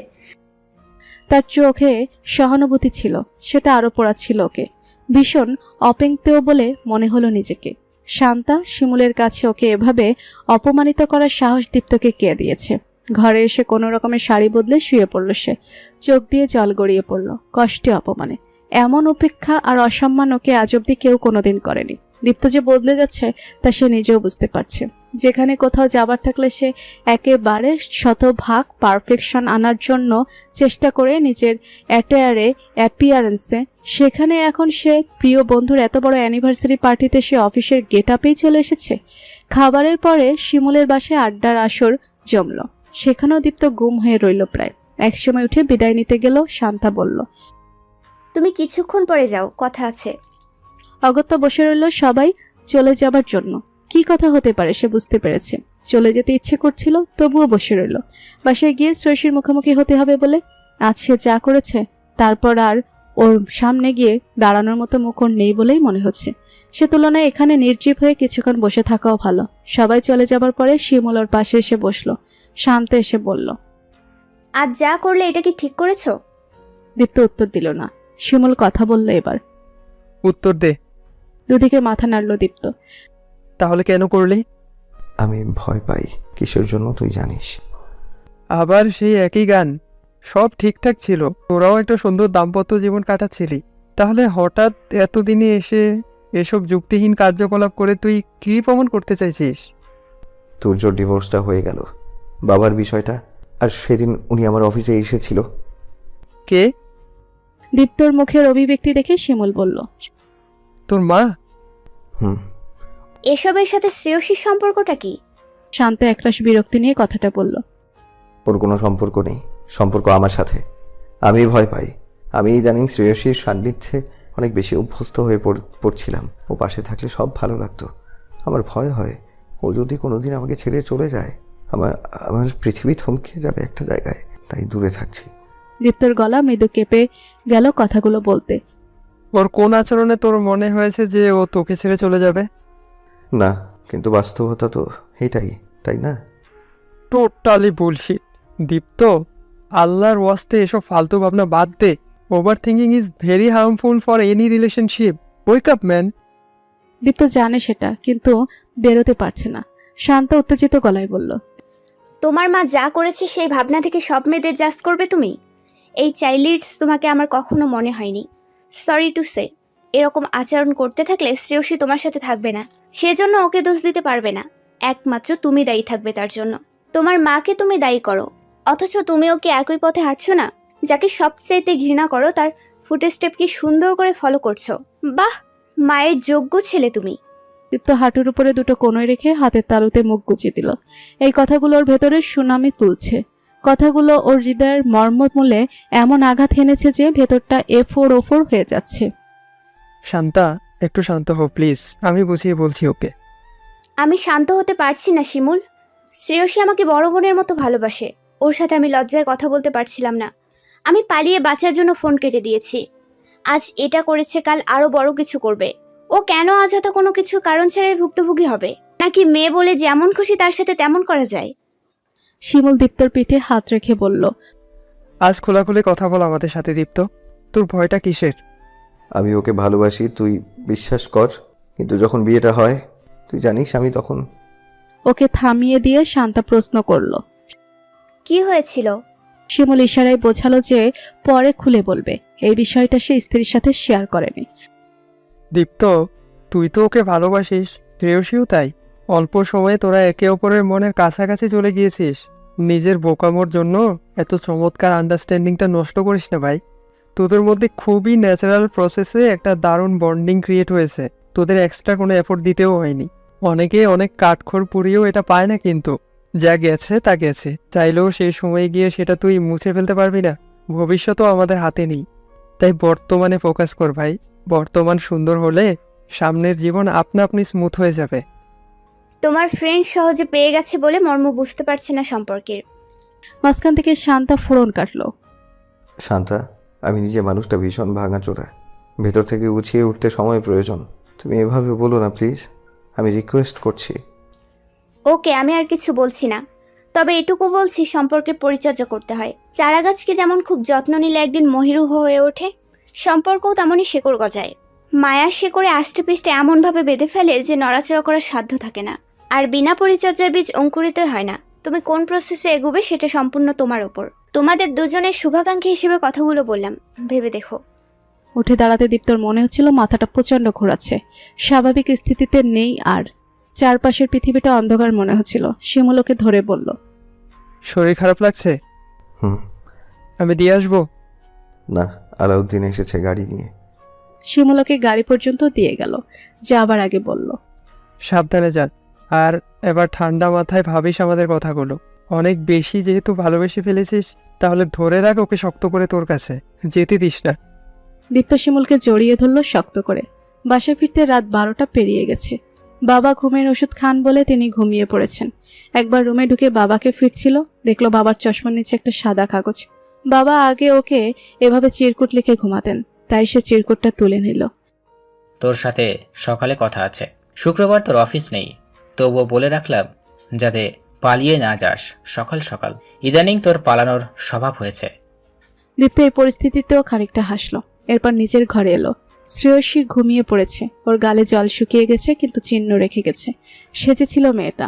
ফ্রেশ হতে বাথরুমে ঢুকে দেখলো শ্রেয়সীর শাড়ি ভিজে পড়ে আছে নিচে। দীপ্ত ভেতরে ভেতরে যেন মরে গেল অপরাধবোধের তীব্র দহনে। শাড়িটা ভালো করে পানি দিয়ে পরিষ্কার করে পানি ছড়াতে দিল। একটা সিগারেট ধরাতে ইচ্ছে করছিল, কিন্তু ধরালো না। ভেতরে এসে নিজের ফোনটা হাতে নিয়ে বারান্দায় চলে এলো। হোয়াটসঅ্যাপে শ্রেয়সীর মেসেজের নোটিফিকেশন দেখে ক্লিক করলো তাড়াহুড়ো করে। দেখলো একটা সেলফি আর দুটো মেসেজ। শাড়ি পরা ভীষণ মিষ্টি একটা ছবি। ছবির দিকে একদৃষ্টে কিছুক্ষণ তাকিয়ে রইল, এরপর নিচের লেখা পড়ল, আমাকে কেমন লাগছে? ঠিকঠাক তো? দীপ্ত স্বগতোক্তি করল, তোমার পাশে আমি বড্ড বেমান শ্রেয়সী। এরপর লেখা, আমি রেডি হয়ে অপেক্ষা করছি, তাড়াতাড়ি এসো। দীপ্ত প্রায় ছুটে রুমে এলো। এরপর শ্রেয়সীর পাশে শুয়ে ওকে শক্ত করে জড়িয়ে ধরল। ঘুমের মধ্যে আচমকা এমন হয় শ্রেয়সীর ঘুম ভেঙে গেল। প্রায় আর্তচিৎকার বেরিয়ে যাচ্ছিল, কিন্তু সামলে নিল দ্রুত। এভাবে ঘুমের মধ্যে কেউ এমন করে? ফোফানার আওয়াজ আসছে। ফোফানার ক্ষীণ শব্দের সাথে দীপ্তর বুকপিট ওঠানামা করছে। শ্রেয়সী হতভম্ব গলায় বলল, দীপ্ত, কখন এলে? কি হয়েছে? এমন করছো কেন? প্লিজ আজ কোনো প্রশ্ন করো না। গত একদিন এক ফোঁটাও ঘুম হয়নি শ্রেয়সী। আজ একটু ঘুমাতে চাই, মাথায় যন্ত্রণা হচ্ছে ভীষণ। আমাকে একটু ঘুম পাড়িয়ে দেবে প্লিজ? আমি একটু শান্তিতে ঘুমাতে চাই, কিন্তু পারছি না। শ্রেয়সী আজকের ঘটনা কখনো ভুলতে পারবে না, তবে এটা নিয়ে কথা বলার সময় এখন নয়, তা বেশ বুঝতে পারছে। রাগ, জেদ, ক্ষোভ প্রকাশের যথোপযুক্ত সময় আর ঠান্ডা এবং সুস্থ মস্তিষ্কের প্রয়োজন। দুজনের একজনও এখন সেই অবস্থায় নেই। সকালে ধীরে সুস্থে কথা বলা যাবে, তবে এখন ওকে পীড়া দিচ্ছে দীপ্তর এভাবে ভেঙে পড়াটা। শ্রেয়সী ভেবেছিল ওকে বুঝতে পারছে, কিন্তু না, ভুল ধারণা। মানুষের মন হচ্ছে পৃথিবীর সবচেয়ে জটিল গোলকধাতা। তাকে কি এত সহজে ধরে ফেলা যায়? একে বুঝতে আরো খানিকটা সময় লাগবে। তার জন্য ওকে দীপ্তর সমস্তটা জানতে হবে। সকালে বরাবর দীপ্তেরই আগে ঘুম ভাঙে। শ্রেয়সী সকালবেলার পাখি নয়, তবে আজ সে আগে উঠেছে বলাটা ভুল হবে। আসলে গোটা রাতটুকু সে নির্ঘুম কাটিয়েছে। দীপ্ত ওকে প্রবল স্রোতে হারিয়ে যাবার মুহূর্তে লোকে যেমন খড়কুটো আঁকড়ে ধরে তেমন করে আঁকড়ে ধরে শিশুর মতো ঘুমিয়েছে। দীপ্তকে এত গভীর ঘুমাতে সে আগে দেখেনি। বিয়ের পর থেকে রাত জেগে কোনোদিন সিরিজ মুভি দেখেছে, কোনোদিন প্রিয় দলের খেলা, আবার কোনোদিন কেটেছে গল্প করে ভালোবেসে। ঘুমাতে ঘুমাতে 2টো পার হয়ে যেত প্রায়। তবুও প্রায় ভোরেই ঘুম থেকে উঠে পড়ে দীপ্ত। এত অল্প ঘুমায় ছেলেটা। শ্রেয়সীর মাথায় চিন্তার ঝড় চলছে। দীপ্তর হুট করে এই এড়িয়ে চলার প্রবল চেষ্টা, আবার আচমকা এভাবে আঁকড়ে ধরার আকুতি, সবকিছু কেমন যেন এলোমেলো লাগছে শ্রেয়সীর। আজকে সকালটা সুন্দর। দীপ্ত বালিশে মাথা গুজে ঘুমোচ্ছে বলে মুখটা দেখা যাচ্ছে না। শ্রেয়সী উঠে বারান্দায় চলে এলো। সকালের ফুরফুরে বাতাসে মন খানিকটা হালকা হয়ে এলো। ঘুমহীন রাতের ক্লান্তিতে সতেজ স্পর্শ বুলিয়ে গেলে যেন নির্মল প্রভাতী বাতাস। দীপ্তর গাছগুলোতে পানি দিল। এখানে কিছু গাছ শ্রেয়সীও লাগিয়েছে। তুমি আজ আমার আগে উঠে পড়েছো, আমাকে ডাকলে না যে? হেসে বলল দীপ্ত, হাসি জুড়ে অদ্ভুত সারল্য। শ্রেয়সীর কথাও যেন কাটা বিধিয়ে দিয়ে দিল গতকালের অপেক্ষাটুকু। আমার ডাকার প্রয়োজন আছে? তুমি নিজের কাজ, নিজের জীবন নিজেই সামলে নিতে জানো। দীপ্তর হাসি মুহূর্তে নিভে গেল। পুরোপুরি বারান্দা এসে শ্রেয়সীর পাশে দাঁড়িয়ে সকালের শান্ত সূর্যের দিকে তাকিয়ে বলল, ওই যে সূর্যটা দেখছো, সকালের এই সময়টায় কি শান্ত স্নিগ্ধ। কিছুক্ষণ পর থেকে উত্তাপ ছড়াতে শুরু করবে। দুপুরবেলায় সমস্ত তেজ ঢেলে দেয় পৃথিবীর বুকে। আবার আরও কিছু সময় পর থেকে তেজ কমতে কমতে গোথলির মতো চমৎকার একটা মুহূর্ত আমাদের দেয়, যেখানে পৃথিবীর সমস্ত মায়া মিশে থাকে। তার কিছুক্ষণ পরই আবার ঘাপটি মারে মেঘের আড়ালে। একটা সূর্যের একই দিনের রূপ কত রকমের দেখেছো? সূর্যের রূপ বিভাজন শুনতে ইচ্ছে করছে না দীপ্ত, ভালো লাগছে না। আমি চা বানাই। বাবার কোরআন পড়া হয়ে গেল বোধ হয়। আমি চা বসিয়ে এসেছি, 5 মিনিট পরে গেলেও হবে। শ্রেয়সী ঠিক করেছে আজ সে নিজে থেকে কোনো প্রশ্ন করবে না দীপ্তকে। কয়দিন জিজ্ঞেস করে একই উত্তর পেয়েছে সে। সেই উত্তর আজ শোনার বিন্দুমাত্র ইচ্ছে নেই। সূর্যের কথা কেন বললাম বলি। মানুষের সম্পর্কটাও এরকম নানা রূপ নানাভাবে আসে। নানা রকম ভাঙা গড়ায় সম্পর্কের রূপ পরিবর্তন হয় প্রতিনিয়ত। কখনো শান্ত, কখনো উত্তপ্ত, কখনো স্নিগ্ধ, আবার কখনো সূর্যের অস্ত যাবার মতো করে সম্পর্ক অস্তমিত হয়ে যায়। আমি কিছুদিন ধরে খুব ভেবেছি জানো, কিন্তু ওই যে অস্ত যাওয়া, এটা আমি মানতে পারিনি। আমি ভয় পেয়েছি বেশি ভালোবেসে ফেললে হারিয়ে গেলে কষ্টও প্রগাঢ় হয়। কিন্তু আমি তোমাকে নিজের সমস্তটা দিয়ে অনুভব করতে শুরু করেছি। যখন বুঝতে পারলাম তখন ভয় পেলাম। ঘর পোড়া গরু যেমন আকাশে সিঁদুর রঙা মেঘের দেখা পেলেই আগুন ভেবে ভয় পায়, আমিও ভয় পেলাম। আরো দূরে সরে যেতে চাইলাম প্রাণপণে, কিন্তু দূরে যেতে চাইলেও কি যাওয়া যায়? তুমি আরো বেশি করে অদৃশ্য সুতার টানে আমাকে টানতে থাকলে। এই দ্বিমুখী দ্বন্দ্বে আমি এফোঁড় ওফোড় হয়ে যাচ্ছিলাম। চিন্তা এলোমেলো হয়ে যাচ্ছিল। তার মধ্যে আমার বন্ধু তুর্যর ডিভোর্স হলো। ওদের প্রেম দেখে অনেকেই ঈর্ষা করত। সেই প্রেম হারিয়ে গেল সেদিন অফিসে। এটুকু বলে থামলো দীপ্ত। একটানা কথা বলে এবার দম নিল বড় করে। আমি নিজেকে ডিফেন্ড করছি না, সেই মুখ আমার নেই। কোনো জাস্টিফিকেশনও গ্রহণযোগ্য নয় আমি জানি। তবুও উনি যখন আমার সামনে এসে দাঁড়ালেন, আমার ছোটবেলার ওই তীব্র আতঙ্ক ভরা দিনগুলো চোখের সামনে ফিরে আসছিল। বাবার সাথে সংসারটাকে বিষাক্ত করে সেই বিষে আমাদের আকুণ্ঠ ডুবিয়ে দিয়ে তিনি দিব্যি ভালো আছেন। বাবার ভালোবাসা নিয়ে উনি কি অনায়াসে বলে গেলেন, ভালোবাসা বলে কিচ্ছু নেই, মানুষের ফ্যান্টাসি ওসব। আমার ভয় ফিরে এলো, হারানোর ভয়। ক্ষণকাল বিরতি নিয়ে শ্রেয়সীর চোখের দিকে তাকিয়ে দীপ্ত বলল, তীব্র ভয় কখনো পেয়েছো শ্রেয়সী? এমন ভয় যেখানে পৃথিবীর অন্য সব তুচ্ছ মনে হয়? প্রশ্ন করে উত্তরের অপেক্ষা না করে নিজেই উত্তর দিল, আমি পেয়েছি। সেই ছোট্টবেলায় ভয়ঙ্কর ভয়ঙ্কর দুঃস্বপ্ন দেখতাম। এমন ভয়ঙ্কর মনে হতো সব সত্যি। আমি ঘুমাতে পারতাম না নাইটমেয়ারের ভয়ে। রাতে শুলে সেজন্য বাবা আমার পাশে থেকে নড়তেন না। স্কুলে অন্য বাচ্চাদের অভিভাবকদের টিকাটপ্পিনি সহ্য করতে হয়েছিল সেই সময়। প্রতিবেশী এমনকি নিজের আত্মীয় স্বজনের কাছ থেকেও বুলিংয়ের শিকার হতে হয়েছিল ওইটুকু বয়সে। কেউ কেউ হয়তো বুঝেও করেনি, হয়তো নিজের কিউরিয়াসিটি থেকেই কোনো প্রশ্ন করে ফেলেছে বা কিছু জিজ্ঞেস করেছে, কিন্তু আমার কষ্টটা বুঝতে পারেনি। আমি একলা হয়ে গিয়েছিলাম। স্কুলে যে অনীহা তৈরি হলো, মানুষের সাথে কথা বলতাম না, শুধু বাবা ছাড়া আর কারোর সাথে কথা বলতাম না। সাইকিয়াট্রিস্টের পরামর্শে বাবা আমার স্কুল চেঞ্জ করে দিলেন। স্কুলের সাথে গিয়ে বসে থাকতেন। আমার ক্লাসমেটদের সাথে আমার আগে তিনি বন্ধুত্ব করে ফেললেন। তাদের অভিভাবকদের, স্কুলের শিক্ষক, সবার সাথে উনি নিয়মিত যোগাযোগ রাখতেন। বহু কষ্টে সেখান থেকে বেরিয়ে এসেছিলাম, তবে একটা ভয় কখনো আমাকে ছেড়ে যায়নি, একটা দাম্পত্য সম্পর্কের ভয়। এই সম্পর্ক যে কতটা কদর্য হতে পারে আমি তা দেখেছি। তোমাকে বিয়ের পর কাটিয়ে উঠছিলাম খানিকটা, কিন্তু লাস্ট দুটো ইনসিডেন্ট আমার পুরানো ভয়কে জাগিয়ে দিল। এতক্ষণ পরে শ্রেয়সী এগিয়ে এলো ওর দিকে। দীপ্তর হাত দুটো নিজের হাতের মুঠোয় নিয়ে চোখে চোখ রেখে সে বলল, তুমি সূর্যর অস্ত যাবার গল্প করলে দীপ্ত। সকালের মিষ্টির রোদ থেকে শুরু করে গধূলিতে তার অন্ত এটা বললে। সকাল কি কেবল একদিনের? দিন ঘুরলেই তো আকাশ ঝলমল করে ওঠে আবার। এটা ভাবতে পারলে না কেন দীপ্ত? আর একটু এগিয়ে এসে শ্রেয়সী দীপ্তের দুগালে হাত রেখে বলল, যা তোমার অতীতে ঘটে গেছে সেটা চাইলেও জীবনের খাতা থেকে ইরেজারে মুছে ফেলা সম্ভব নয়। এসব মুছে ফেলার দরকারটাই বা কি? জীবনের বাকি খাতা তো শূন্য পড়ে আছে, সেটা ভরাট করবে না? অতীতের ঘষা মাজা না করে নতুন করে গল্পটা লেখা যায়। জীবনের গল্প, জীবনটা চমৎকার দীপ্ত। সেখানে কেবল অপরিসীম দুঃখ নয়, খুঁজে নিতে চাইলে অফুরন্ত আনন্দের উৎসের দেখাও মেলে। সেটা খুঁজে নিতে হয় দীপ্ত। আমি খুঁজতে চাই শ্রেয়সী, আমার সাথে থাকবে? বাকি গল্পটা না হয় দুজনে একসাথে লিখবো, থাকবে আমার সাথে আজীবন। শ্রেয়সী পিছিয়ে গেল 2 কদম। এরপর দীপ্তর দিকে অন্তর্ভেদী দৃষ্টি মেলে বলল, তোমার সব কথা বলা শেষ? আর কিছু বাকি আছে? আরও কিছু থাকলে বলে ফেলো, আজ একেবারে সব শুনে ফেলি। দীপ্ত বলতে চেয়েও পারল না যে শ্রেয়সীকে সে ভালোবাসে, বিয়ে করেনি, বরং বিয়ের পর ভালোবেসেছে। কিন্তু তখন ওর আচরণ দীপ্ত হঠাৎ প্রায় আঁতকে উঠে বলল, আমি চা বসিয়েছিলাম না, 5 মিনিটের জায়গায় প্রায় 1.25 ঘন্টা চলে গেছে। পাথরের দফা রফা হয়ে গেছে নিশ্চিত। পোড়া গন্ধ যেহেতু পাইনি, বাবা চুলা বন্ধ করে দিয়েছিল তাহলে, তাই ওটা নিয়ে ভাবতে হবে না। উত্তর কই? আমি আগে প্রশ্ন করেছি। হাত ছেড়ে যাবার জন্য ধরিনি দীপ্ত। পৃথিবীর সবাই এক নয়। তুমি কি অন্য 10 জনের মতো? কত সংসার যুগের পর যুগ কেটে যায়, সব না হয় পরে বলি। আমার বাবা মাকে দেখোনি তুমি? তবে আগেও বলেছি, রেসপেক্ট ভীষণ জরুরি একটা সম্পর্কে, সেটা আর নষ্ট করো না। আমার মস্তিষ্কে দুঃসহ যে স্মৃতি গেঁথে আছে সেটাকে তোমার ভালোবাসা দিয়ে ভুলিয়ে দেবে? যে ভালোবাসায় সমস্ত অসুন্দর ডুবে যায় অতল গহ্বরে, দেবে? এমন পৃথিবী প্লাবী আহ্বানে সাড়া না দিয়ে কে থাকতে পারে? এত শক্তি মানুষকে দেয়া হয়নি। দীপ্ত সকালে খাবার পরে মহসিন সাহেবের ঘরে এলো।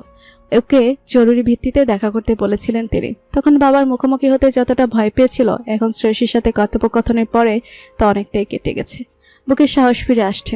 মহসিন সাহেব বিছানায় নিজের পাশে ইশারা করে ওকে বসতে বললেন।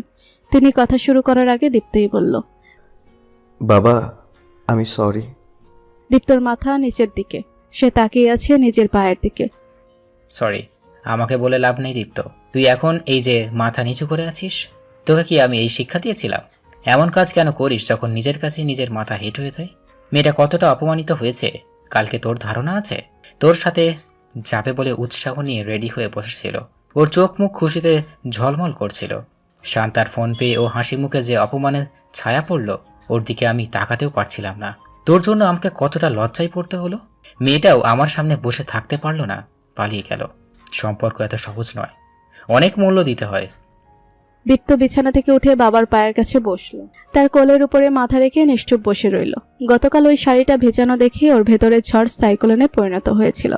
শ্রেয়সী ওর মতো এতটা গোছানো নয়, শাড়ি গহনা নিয়ে গদগদও নয়, তবুও সবকিছুর জন্য ওর মমতা সে দেখেছে। ওই শাড়িটা দীপ্তই পছন্দ করেছিল। জানে শ্রেয়সীর কাছে ওটা কতটা স্পেশাল। শ্রেয়সীর মনের উপর দিয়ে যে কতটা ঝড় বয়ে গেছে, জলপাই রঙের জামদানিটা তারই প্রমাণ। শ্রেয়সীর মন ওই দিগন্তের মতো বিশাল, তাই এত কিছুর পরেও ওর সাথে সহজভাবে কথা বলেছে। ওর ভেতরে বিষাদ মন দিয়ে শুনেছে। আর তার সাথেই কিনা দীপ্ত ওরকম নিষ্ঠুর অমানবিক আচরণ করেছে। এই লজ্জা সে কোথায় রাখবে? বাবা, আমি জানি, আমি চাই না, তবুও বারবার ছেলেবেলা ফিরে আসে। কেন আসে বাবা? তুমি তো সব পারো। আমার সেই স্মৃতিগুলো মস্তিষ্ক থেকে একেবারে মুছে ফেলতে পারো না? আমি সহ্য করতে পারি না। মহসিন সাহেব অসহায় বোধ করেন। নিজেকে একজন অক্ষম পিতা বলে মনে হয়। তার একজন ভুল মানুষকে পছন্দ করার খেসারত তার সন্তানকে এভাবে দিতে হবে, এটা তিনি মেনে নিতে পারেন না। তুই শ্রেয়সীকে নিয়ে কোথাও ঘুরে আয় বাবা, তোর ভালো লাগবে। আপাতত শ্রেয়সীর বাড়িতে যা, 2 দিন থাক। এরপর সময় নিয়ে দূরে কোথাও যা, কক্সবাজার, রাঙামাটি, সিলেট, যেখানে তোদের ভালো লাগে। দূরত্ব মিটিয়ে নিয়ে পুরোপুরি। দূরত্ব যে কোনো সম্পর্কে খুন পোকার মতো, ছোট্ট কিন্তু বিশাল ফোড়ন তৈরি করে ভেতরে। শ্রেয়সী এদিকে হাসছিল, কিন্তু বাবা ছেলের এমন আবেগী মুহূর্তে সে ঢুকতে চাইল না। দুটো নিঃস্ব মানুষ এতগুলো বছর নিজেদের অবলম্বন হিসেবে বেঁচেছে। দৃশ্যটা ওর বড্ড ভালো লাগলো। তবুও সে ফিরে এলো নিজের ঘরে। শিমুলের অফিসের সামনের ক্যাফেটেরিয়ায় দীপ্ত এসে বসতেই সে বলল, তোকে হাসি মুখে দেখে ভীষণ ভালো লাগছে দোস্ত। দীপ্তের হাসি চওড়া হলো। সে বলল, শান্তা কেমন আছে? ভালো আছে। তোর খবর বল, কি জরুরি কথা? শ্রেয়সীকে যখন প্রথম দেখেছিলাম তখন ওকে খুব নাকুচু ঝগড়াটে মেয়ে মনে হয়েছিল। আমি প্রতিশোধ নিতে চাইছিলাম বলে ওর সাথে সখ্যতা গড়ে তুলতে চাইছিলাম। এটা পুরনো কথা, এখন তুই ওকে ভালোবাসিস, এটাই তো সব থেকে বড় কথা, তাই না? হ্যাঁ, তা ঠিক, কিন্তু দেখো আমি কিন্তু প্রিটেন্ড করেছিলাম তখন যে আমি ওকে পছন্দ করি। শ্রেয়সীও তাই ভেবেছিল, তাই বিয়েতে রাজি হয়েছিল।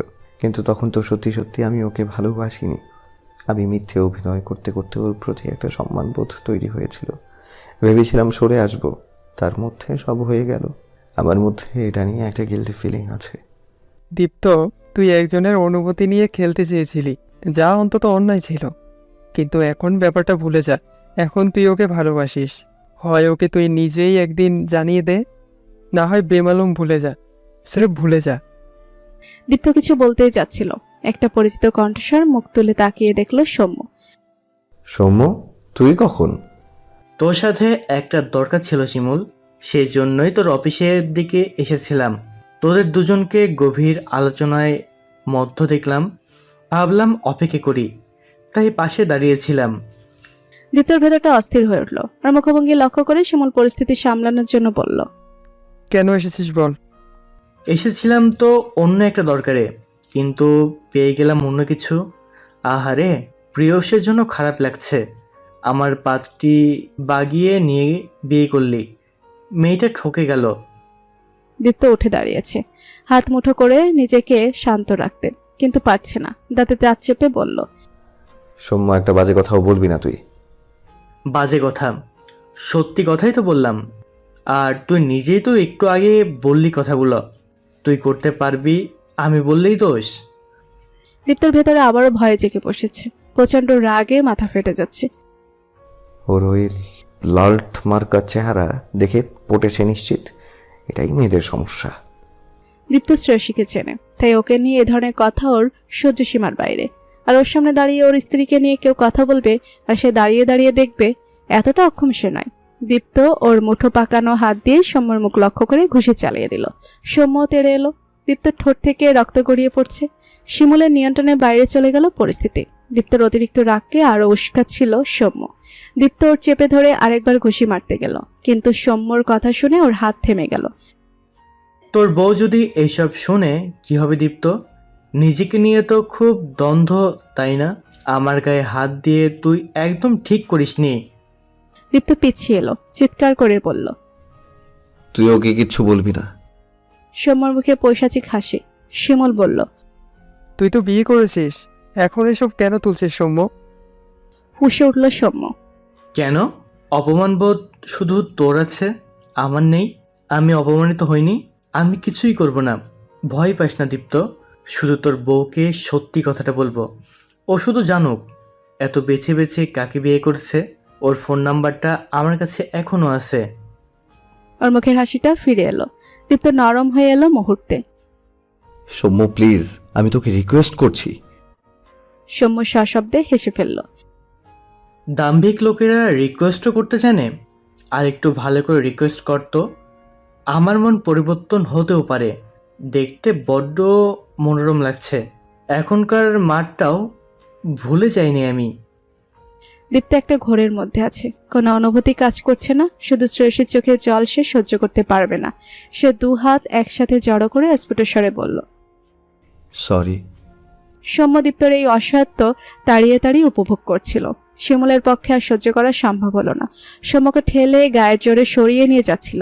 দীপ্তের মনে হলো ওর পৃথিবীটা দুলছে। নিজের অপমানবোধ, আত্মসম্মানবোধ সবকিছুর বিনিময় হলেও সে কেবল শ্রেয়সীকে ওর পাশে চাইল। শ্রেয়সীর জন্য সে নিজের সর্বস্ব বিলিয়ে দিতে পারে।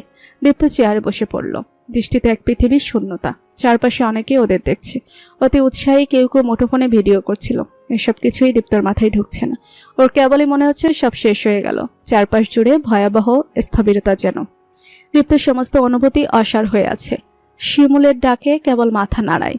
এরপর চোখ তুলে একবার তাকালো। চোখ দুটো টকটকে লাল হয়ে আছে। ঠোঁটের কাছটা ফুলে আছে, সেখানে রক্ত। দীপ্তর মনে হচ্ছে ওর সমস্ত পৃথিবী রংহীন, ধূসর বিবর্ণ হয়ে গেছে একটা মুহূর্তে। গলার কাছটায় কি যেন এক অসহনীয় কষ্ট দলা পাকিয়েছে। পাঁজর বেয়ে উঠে আসতে চাইছে নীলরঙা যন্ত্রণার অসহ্য দীর্ঘশ্বাস, কিন্তু পুরোপুরি বেরোতে পারছে না। তাই চাপ পড়ছে হৃৎপিণ্ডে। বুকের বাপাসটায় অবর্ণনীয় ব্যথা। শিমুল প্রায় নিষ্পন্দ দীপ্তকে হাত ধরে টেনে ক্যাফেটেরিয়া থেকে বাইরে বের করলো। গাড়িতে বসেও একভাবে তাকিয়ে আছে দীপ্ত। সেই দৃষ্টিতে প্রাণ নেই। এমন প্রাণহীন দীপ্তকে কোনোদিন দেখেনি শিমুল। চোখ দুটো যেন পাথরের। শিমুল এখন দীপ্তকে নিয়ে ওর বাসায় যেতে চায় না। আঙ্কেলকে চিন্তায় ফেলা ঠিক হবে না। তার নিজের বাসায় নিয়ে যাচ্ছে। দীপ্ত, কিছু বল প্লিজ। শিমুল দীপ্তকে কথা বলাতে চাইছে, তাহলে ভেতরে গোমট ভাবটা কেটে যেতে পারে। কিছু না বলুক, অন্তত মন খুলে কাঁদুক এটাও চাইছে। শ্রেয়সী, ভুল বললে। রাতের পরে সবার জীবনে সূর্য হাসে না। যাদের জীবনে একবার সূর্য ডুবে যায় তাদের জীবনে আর ভোর আসে না। সেখানে সবসময় ঘুটঘুটে রাতই থেকে যায় সারা জীবন। শিমুল একবার চমকে দীপ্ত দিকে তাকালো। কেমন অপ্রকৃতস্থ মনে হচ্ছে। ঠোঁটের কোণে তীর্যক হাসিতে গভীর অবসান। কারো হাসিতেও যে এত বিষণ্ণতা থাকতে পারে তা আজকের আগে কোনোদিন দেখেনি শিমুল। কথাগুলো কেমন অস্বাভাবিক লাগছে। শ্রেয়সী ওর ডেস্কে বসেছিল। কালকের মধ্যে একটা পেপার সাবমিট করতে হবে। বসে বসে ক্রস চেক করছি। এর মধ্যে সোমার কল এলো। প্রথমে ধরল না, ভাবলো একেবারে কাজটা গুছিয়ে এরপর কথা বলবে, তাই কেটে দিল। কিন্তু আবার কল এলো। রিসিভ করতেই বলল, শ্রেয়সী, আমি নিলয়ের সাথে রেস্টুরেন্টে খেতে এসেছিলাম। হঠাৎ করে দীপ্ত ভাইয়াকে দেখলাম মারামারি করছিল। শ্রেয়সী বিস্মিত হলো। মারামারি? দীপ্ত কেন মারামারি করতে যাবে? তুই ভুল দেখেছিস বোধহয়। আমি তোকে একটা ভিডিও পাঠাচ্ছি, দেখ। আমার কাছে বিষয়টা খুব জটিল মনে হয়েছে, তাই মনে হলো তোকে জানাই। উনি কোনো সমস্যায় আছে বোধ হয়। শ্রেয়সী ভিডিওটা ওপেন করতেই যা দেখলো তাতে ওর কেমন প্রতিক্রিয়া করা উচিত তাই বুঝলো না। সৌম্যকে দেখে মনে পড়লো এর সাথেই সে দেখা করতে গিয়েছিল। তখনই দীপ্তর সাথে ওর মূল যোগাযোগ শুরু হয়। এরপর আর সৌম্যকে দেখেনি সে। ভিডিওতে কথাগুলো স্পষ্ট নয়, একটু দূর থেকে করা। তবে সৌম্যকে দেখে সে দুইয়ে দুইয়ে চার মিলিয়ে ফেলল। এই দ্বন্দ্বযুদ্ধের কেন্দ্রবিন্দু ওর নিজেরই হবার সম্ভাবনা বেশি। দীপ্তকে এভাবে ভেঙে পড়ে হাত জুড়তে দেখে শ্রেয়সীর ভেতরে ঢেউ ভাঙতে লাগলো। সে যতদূর চেনে দীপ্ত নিজের আত্মসম্মানবোধ নিয়ে অত্যন্ত খুঁতখুঁতে। কখনো বাড়াবাড়ি পর্যায়ে তা চলে যায় বলেই ও প্রথমে রিজেক্ট করে দিয়েছিল। কতটা ভেঙে পড়লে বা কোন পর্যায়ে গেলে মানুষ জাগতিক প্রখর সম্মানবোধকেও বিসর্জন দিতে পরোয়া করে না তা উপলব্ধি মাত্রই ভীষণ অস্থির হয়ে উঠল সে। জরুরি কাজ শিখে তুলে ছুটল বসের ঘরে। স্যার, আমার এক্ষুনি ছুটি লাগবে, ভীষণ জরুরি আর ব্যক্তিগত কারণে। কিন্তু কাল। ঠিক আছে, আপনি আপনার কাগজটা সুমন সাহেবকে বুঝিয়ে দিয়ে চলে যান। আপনি কাজের প্রতি সিনসিয়ার, তাই জানি অপ্রয়োজনীয় আপনি ছুটি নেবেন না। শ্রেয়সী 5 মিনিটে কাজটা বুঝিয়ে দিয়ে বেরিয়ে এলো। দীপ্তকে কল দেবার কথা ভেবে সে চিন্তা বাদ দিল। সাথে শিমুলকে দেখেছে সে ভিডিওতে, তাই শিমুলের নম্বর ডায়াল করলো। ভাইয়া দীপ্ত আপনার সাথে আছে এখনো? এখনো মানে? তুমি? আমি সব জানি শিমুল ভাইয়া। কোথায় আপনারা? আমার বাসার দিকে যাচ্ছি। আমি আসছি। ওকে একলা ছাড়বেন না প্লিজ। জ্যাম পেরিয়ে আসতে প্রায় 40 মিনিট লেগে গেল শ্রেয়সীর। শান্তা দরজা খুলে দিল। সে ওর জন্য অপেক্ষা করছিল। ওর হাতে আইস কিউব তুলে দিয়ে বলল, ডান দিকের ঘরে যা। শ্রেয়সী কোনো কথা না বলে ভেতরে চলে এলো। দীপ্তা বিছানায় বসে আছে স্ট্যাচুর মতো। পাশে শিমুল। সে শ্রেয়সীকে দেখে উঠল। আজ সুযোগটা কাজে লাগাস দীপ্ত। ফিসফিসিয়ে বলে বেরিয়ে গেল। শ্রেয়সী দরজা লক করে দিল। পায়ে পায়ে এগিয়ে এসে দীপ্ত চিবুক ধরে মাথাটা তুলল। ঠোঁটের কাটা অংশটুকু দেখে ভেতরটা মোচড় দিয়ে উঠল। কোনো প্রশ্ন না করে পাতলা কাপড়ে পেঁচিয়ে বরফ কষতে শুরু করলো। কিছুক্ষণ সময় নিয়ে জিজ্ঞেস করলো, আমি আজ এক্সপ্লেনেশন চাইছি তোমার কাছে দীপ্ত। দীপ্ত মাথা ঘুরিয়ে যেন পালাতে চাইছিল। শ্রেয়সী শক্ত করে দুহাতে ওর মুখ উঁচু করে নিচের দিকে ধরে রেখে দীপ্তকে বাধ্য করলো নিজের চোখের দিকে তাকাতে। দীপ্ত বেশিক্ষণ শ্রেয়সীর চোখের দিকে তাকিয়ে থাকতে পারল না। ওই চোখে সে নিজের জন্য ঘৃণা সহ্য করতে পারবে না। দীপ্ত চোখ বন্ধ করে ফেললো। বন্ধ চোখের কোণ বেয়ে জমে থাকা অশ্রুবিন্দু গড়িয়ে পড়ল কয়েক ফোঁটা। শ্রেয়সী সেই জল নিজের হাত দিয়ে মুছে দিয়ে বলল, তোমার ওই বন্ধুর সাথে আমাকে নিয়েই তো ঝামেলা করেছো, তাই না? আজ সত্যি কথা বলবে? আমার কপালটাই খারাপ শ্রেয়সী, কিন্তু আমাকে তো বলতেই হবে। কিন্তু জানলে তুমি আমাকে ছেড়ে চলে যাবে, আমাকে আর ভালোবাসবে না, আমার সাথে তোমার সময়গুলো ভাগাভাগি করবে না। দীপ্ত, যা বলার সোজাসুজি বলো। এখন এসব শুনতে ভালো লাগছে না। তুমি জানো আমার কতটা টেনশন হচ্ছে। আমাকে তুমি কষ্ট দিচ্ছ প্রতিনিয়ত, বুঝতে পারছো না? দীপ্তর মধ্যে ধীরে ধীরে স্বাভাবিকতা। শুনলে আরো কষ্ট পাবে, সব কথা শুনতে নেই, না শুনেই আমার সাথে থেকে যাও না, খুব কি ক্ষতি হবে? দীপ্তর কাতর গলা শুনে কষ্ট হলেও শ্রেয়সী পিছু হটল না, বলল, তুমি আমাকে তোমার খুব কাছের বন্ধু হবার প্রস্তাব দিয়েছিলে দীপ্ত। এত কাছের, যেখানে হৃদয় খুলে দেয়া যায়। তোমার মনে আছে আমি সেই প্রস্তাব গ্রহণ করেছিলাম? তাহলে আজ বন্ধুত্ব ভেঙে দিয়ে যে আমাকে অপমান করতে চাইছো, এটা বুঝতে পারছো না? শুনলেই তো তুমি চলে যাবে। আজকের ঘটনাটা শুনতে চাইছি। আগে কি হয়েছে না হয়েছে সেটা তুমি না বলতে চাইলে আমি জিজ্ঞেস করব না, কিন্তু আজ যা ঘটেছে তা সাধারণ ঘটনা নয়। তুমি একটা পাবলিক প্লেসে মারামারি করেছো যেখানে আমি ইনভলভড, তাই আমাকে শুনতে হবে। তুমি নিজে কষ্ট পাচ্ছ, আমি কষ্ট পাচ্ছি, বাবা টেনশনে থাকে সব সময়। তাহলে কথা দাও, সব শুনে তুমি চলে যাবে না? এবার শ্রেয়সী রেগে গেল। সে সরে গিয়ে বলল, তুমি না বললে আমি এক্ষুনি চলে যাচ্ছি। শ্রেয়সী দরজা পর্যন্ত যেতে দীপ্ত ভীষণ কাতর গলায় ডাকল। শ্রেয়সী। সে ডাক কি ছিল শ্রেয়সী জানে না, কিন্তু ওর পা থমকে গেল। এতটা আবেগ কারো গলায় থাকতে পারে ওর জন্য? আমি বলবো, ফিরে এসো প্লিজ। শ্রেয়সী এসে দীপ্তর পাশে বসল। আমি তোমার কাঁধে মাথাটা রাখতে পারি শ্রেয়সী, প্লিজ? শ্রেয়সী দীপ্তর মনের ঝড়কে যেন প্রত্যক্ষ করে নিজেই জড়িয়ে ধরল। দীপ্ত ক্ষণকাল নীরবে বসে রইল, নিজেকে ধাতস্থ করার চেষ্টা করছে। শ্রেয়সী ভেতরে ভেতরে খানিকটা শঙ্কিত। কি এমন কথা বলবে ছেলেটা যে বলতে এতটা ভয় পাচ্ছে? মনে মনে নিজেকে শক্ত করে নিল সে। আগে বলে নেই, আজ তুমি যাই শোনো, শোনার পরে সিদ্ধান্ত নেবার আগে একটা কথা শুধু মনে রেখো, আমি তোমাকে ভালোবাসি। কতটা জানি না, তবে তুমি আমার পাশে থাকবে না এমন কথা ভাবতেও আমার নিঃশ্বাস বন্ধ হয়ে আসে। আর প্লিজ কিছুক্ষণ শুনেই থামিয়ে দিও না, কষ্ট হলেও আমার পুরো কথাটা শুনবে।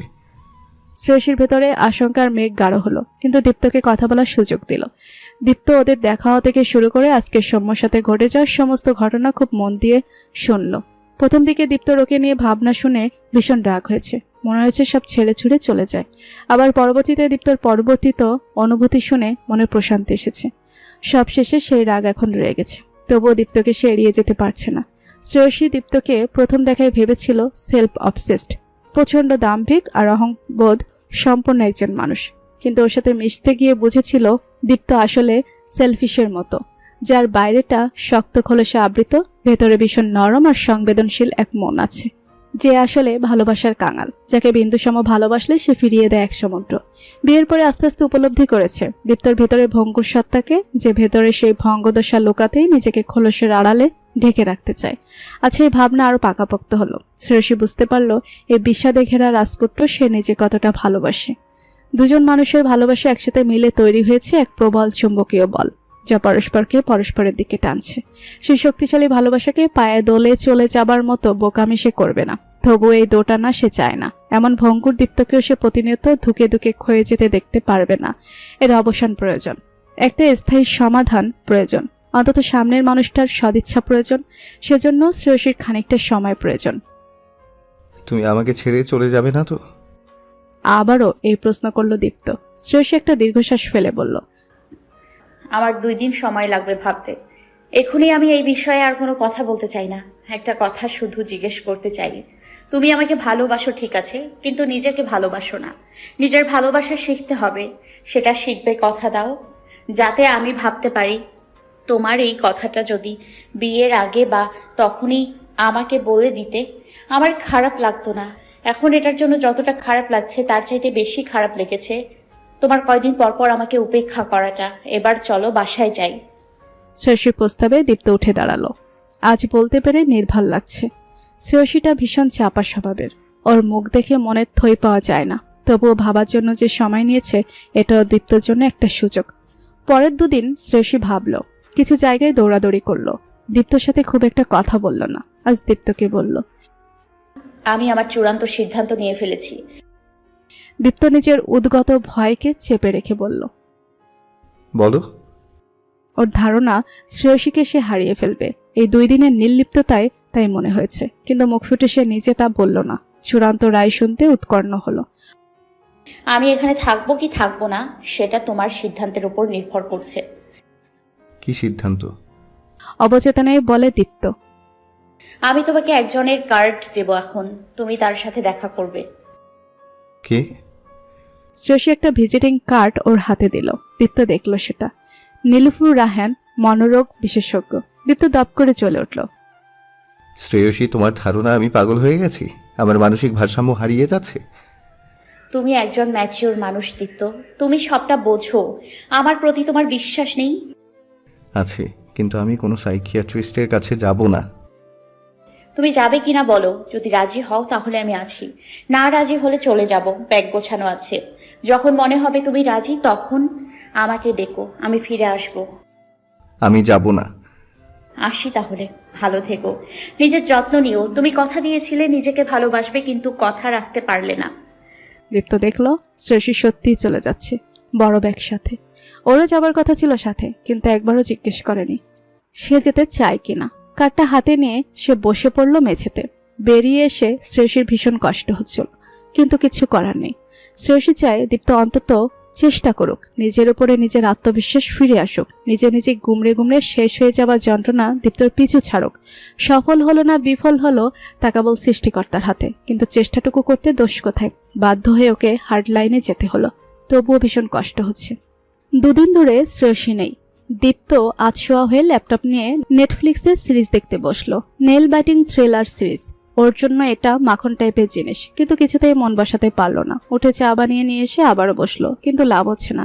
শ্রেয়সী ওকে মুড়ি মাখিয়ে দিত চানাচুর আর বেশি করে কাঁচামরিচ পেঁয়াজ দিয়ে। সরিষার তেল মেখে নিয়ে বসেও কোনো লাভ হলো না। অবশেষে বিরক্ত হয়ে সেটা সরিয়ে রেখে শুয়ে পড়লো। কেন ভালো লাগছে না সে জানে। এসব একসাথে বসে দেখার পার্টনার পাশে নেই। দীপ্তর মনে হলো এই ঝালমুড়ি, এই চা, রাজ্যকার সিরিজ কিংবা মুভি, খেলা এসবের চাইতে সে বেশি উপভোগ করত শ্রেয়সীর পাশে থাকা। নইলে তার শূন্যতায় নিজের প্রিয় জিনিসগুলোও কেন পানসে বলে মনে হবে? কিন্তু তাই বা কি করে হয়? আগে কত রাত সে মুভি দেখে কাটিয়ে দিয়েছে। কই তখন তো এই অনুভূতি হয়নি। দীপ্তর ভেতর থেকে কেউ বলে উঠল, তখন তুমি এমন করে কাউকে ভালোবাসোনি। ভালোবাসা? মেয়েটা বড্ড নিষ্ঠুর, পাথর হৃদয়ের। চলেই গেল। যাবার সময় একবারও পেছন ফিরে তাকালো না দীপ্তর দিকে। কখন যেন তন্দ্রে এসে পড়েছিল। এর মধ্যেই খুব ছাড়ছাড়া একটা অনুভূতি হলো ওর। মনে হলো শ্রেয়সী এসে ওর পাশে বসলো। এরপর আলতো স্পর্শ করছে ওর মাথায়। স্পর্শে যেন আপাতত নির্জীব। দীপ্ত সতেজ হলো। দীপ্ত প্রাণপণে শ্রেয়সীকে স্পর্শ করতে চাইছে জেগে ওঠে, কিন্তু ঘুম ভাঙছে না কেন। মেয়েটা চলে যায় যদি ওকে ঘুমিয়ে থাকতে দেখে। ওর ইচ্ছা শক্তির বলেই কি না কে জানে। ঘুমটা ভেঙে গেল। না, কেউ নেই। পুরোটাই তবে স্বপ্ন ছিল। দীপ্তর মনে হলো আগের একবার ঘুমিয়ে যদি স্বপ্নের মধ্যে মেয়েটার স্পর্শ পাওয়া যেত। শ্রেয়সীর চোখের দৃষ্টি এত প্রখর যে ওর দিকে যখন অন্তর্ভেদী দৃষ্টিতে তাকায় মনে হয় ওর ভেতরটা যেন পড়ে ফেলছে। আসলেও যদি পড়তে পারত তাহলে চলে যেতে পারতো না। মোবাইল ফোনটা হাতে নিয়ে দেখলো রাত 3:27। শ্রেয়সীকে কল দেবার আগে একবার মনে হলো এত রাতে কল দেওয়া কি ঠিক হবে। পরক্ষণে সেই চিন্তা নাকচ করে ডায়াল করলো। ওর স্ত্রী শ্রেয়সী। ওকে কল দেবার জন্য এত ভাবার সময়ের হিসেব কষার আবার কিসের দরকার? বিয়ে করাবো যাকে সে ভালোবাসে, তার সাথে কথা বলার জন্য স্কেল কম্পাসে মাপার দরকার কি? শুধু প্রয়োজন ইচ্ছার। কল যাবার প্রায় সাথে সাথে শ্রেয়সী কলটা ধরলো। তুমি জেগেছিলে শ্রেয়সী? তুমি কল করেছো কেন সেটা বলো। তুমি আমার অভ্যেস খারাপ করে দিয়েছো শ্রেয়সী। নিজের সাথে সাথে আমার ভালো লাগার জিনিসগুলো সঙ্গে করে নিয়ে গেছো, আমার শান্তি নিয়ে গেছো। কেন করেছো এটা? ওপাশে মুহূর্তের নীরবতা। এরপর শ্রেয়সীর গলা পাওয়া গেল। এখন রাত কয়টা বাজে দীপ্ত? 3:30। রাত 3:30টায় এসব বলতে কল করেছো? না। তবে যা বলতে চাও বলো। আমার ঘুম পাচ্ছে, ঘুমাবো। আমার মনে পড়লো তুমি আমার কাছে কবিতা আবৃত্তি শুনতে চেয়েছিলে, সেভাবে শোনানো হয়নি, আজ শুনবে? এই শেষ রাতে আমার কবিতা শোনার কোনো মুড নেই দীপ্ত, রাখছি। না প্লিজ, আমি কবিতাটা শেষ করেই রেখে দেব, কেটো না প্লিজ। এ কেমন ভ্রান্তি আমার, এলে মনে হয় দূরে সরে আছো, বহু দূরে, দূরত্বের পরিধি ক্রমশ বেড়ে যাচ্ছে আকাশ। এলে মনে হয় অন্য রকম জল হাওয়া, প্রকৃতি অন্য ভূগোল, বিষুব রেখারা সব অন্য অর্থবহ। তুমি এলে মনে হয় আকাশে জলের ঘ্রাণ, হাত রাখলেই মনে হয় স্পর্শহীন করতল রেখেছ চুলে, স্নেহ পলাতক দারুণ রুক্ষ আঙুল। তাকালেই মনে হয় বিপরীত চোখে চেয়ে আছো, সমর্পণ ফিরে যাচ্ছে নগ্ন পায়ে একাকী বিষাদ, ক্লান্ত করুণ মায়ার মতো ছায়া থেকে প্রতিচ্ছায়ায়। এলে মনে হয় তুমি কোনোদিন আসতে পারোনি, চলে গেলে মনে হয় তুমি এসেছিলে, চলে গেলে মনে হয় তুমি সমস্ত ভুবনে আছো। রুদ্র মোহাম্মদ শহীদুল্লাহর কবিতাটার আবৃত্তি শেষ করে দীপ্ত বলল, তুমি আমার সমস্ত ভুবনে আছো শ্রেয়সী, সেই ভুবনে এখন স্থবিরতা নেমে এসেছে। বলেই কেটে দিল দীপ্ত, চোখ মুছে নিল। বাকি রাত কেটে গেল এপাশ ওপাশ করে। সকালে মহসিন সাহেবের সাথে মিলে রান্না করে কোনো রকমে খেয়ে বেরিয়ে গেল।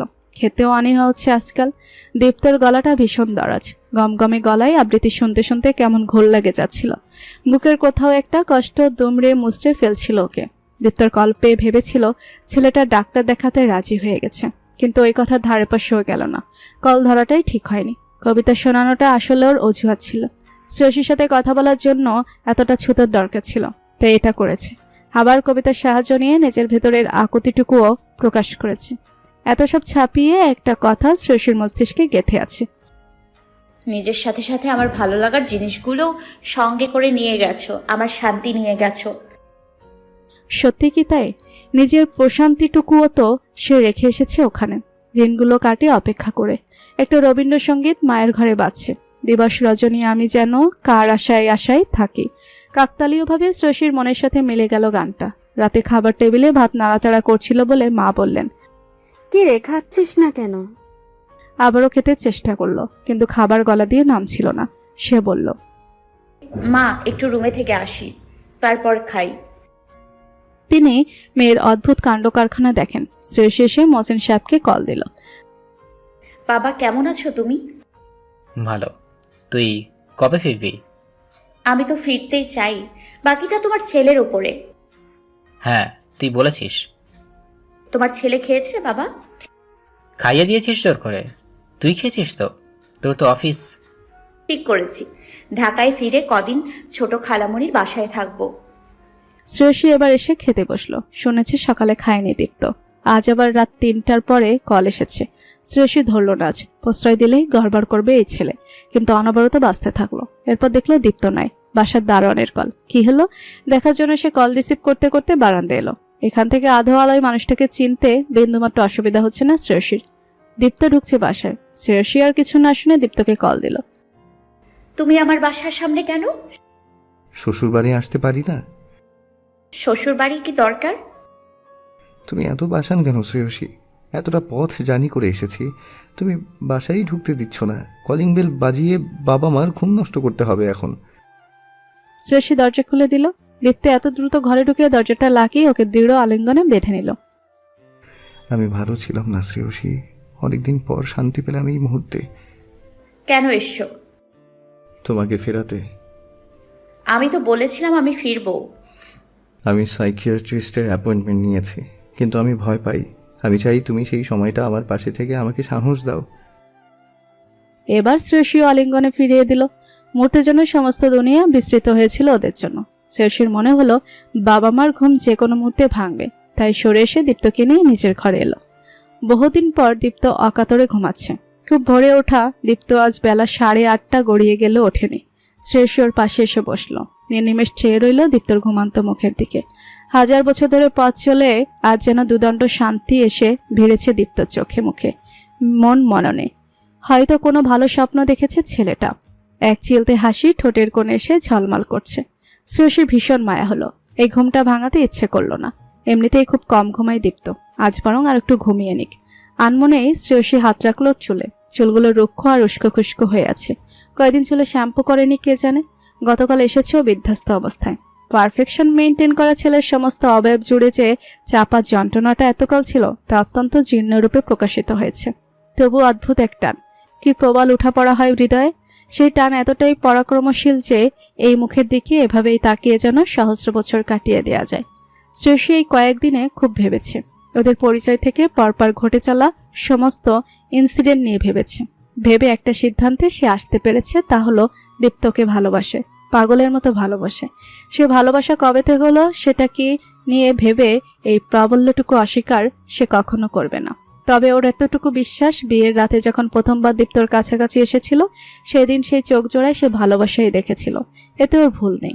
অবচেতনে সুপ্ত থাকা ভয় হয়তো নিজেকে ঠিকঠাক প্রকাশ করতে দেয়নি নিজের কাছে। Good morning. শ্রেয়সী সম্বিত ফিরতে দেখল চোখ মেলেছে দীপ্ত। এখন উঠবে নাকি আরো ঘুমাবে? তুমি এভাবে মাথায় হাত বুলিয়ে দিলে আরও কিছুক্ষণ ঘুমাতে পারি। দীপ্তর মুখে দুষ্টু হাসি। শ্রেয়সী কপট রাগ দেখিয়ে বলল, একদম না, মা খাবার আগলে বসে আছে। মায়ের মেয়ে কি করছিল? বর আগলে বসেছিল, এখন ঢং না করে ওঠো। দীপ্ত উঠে বসল।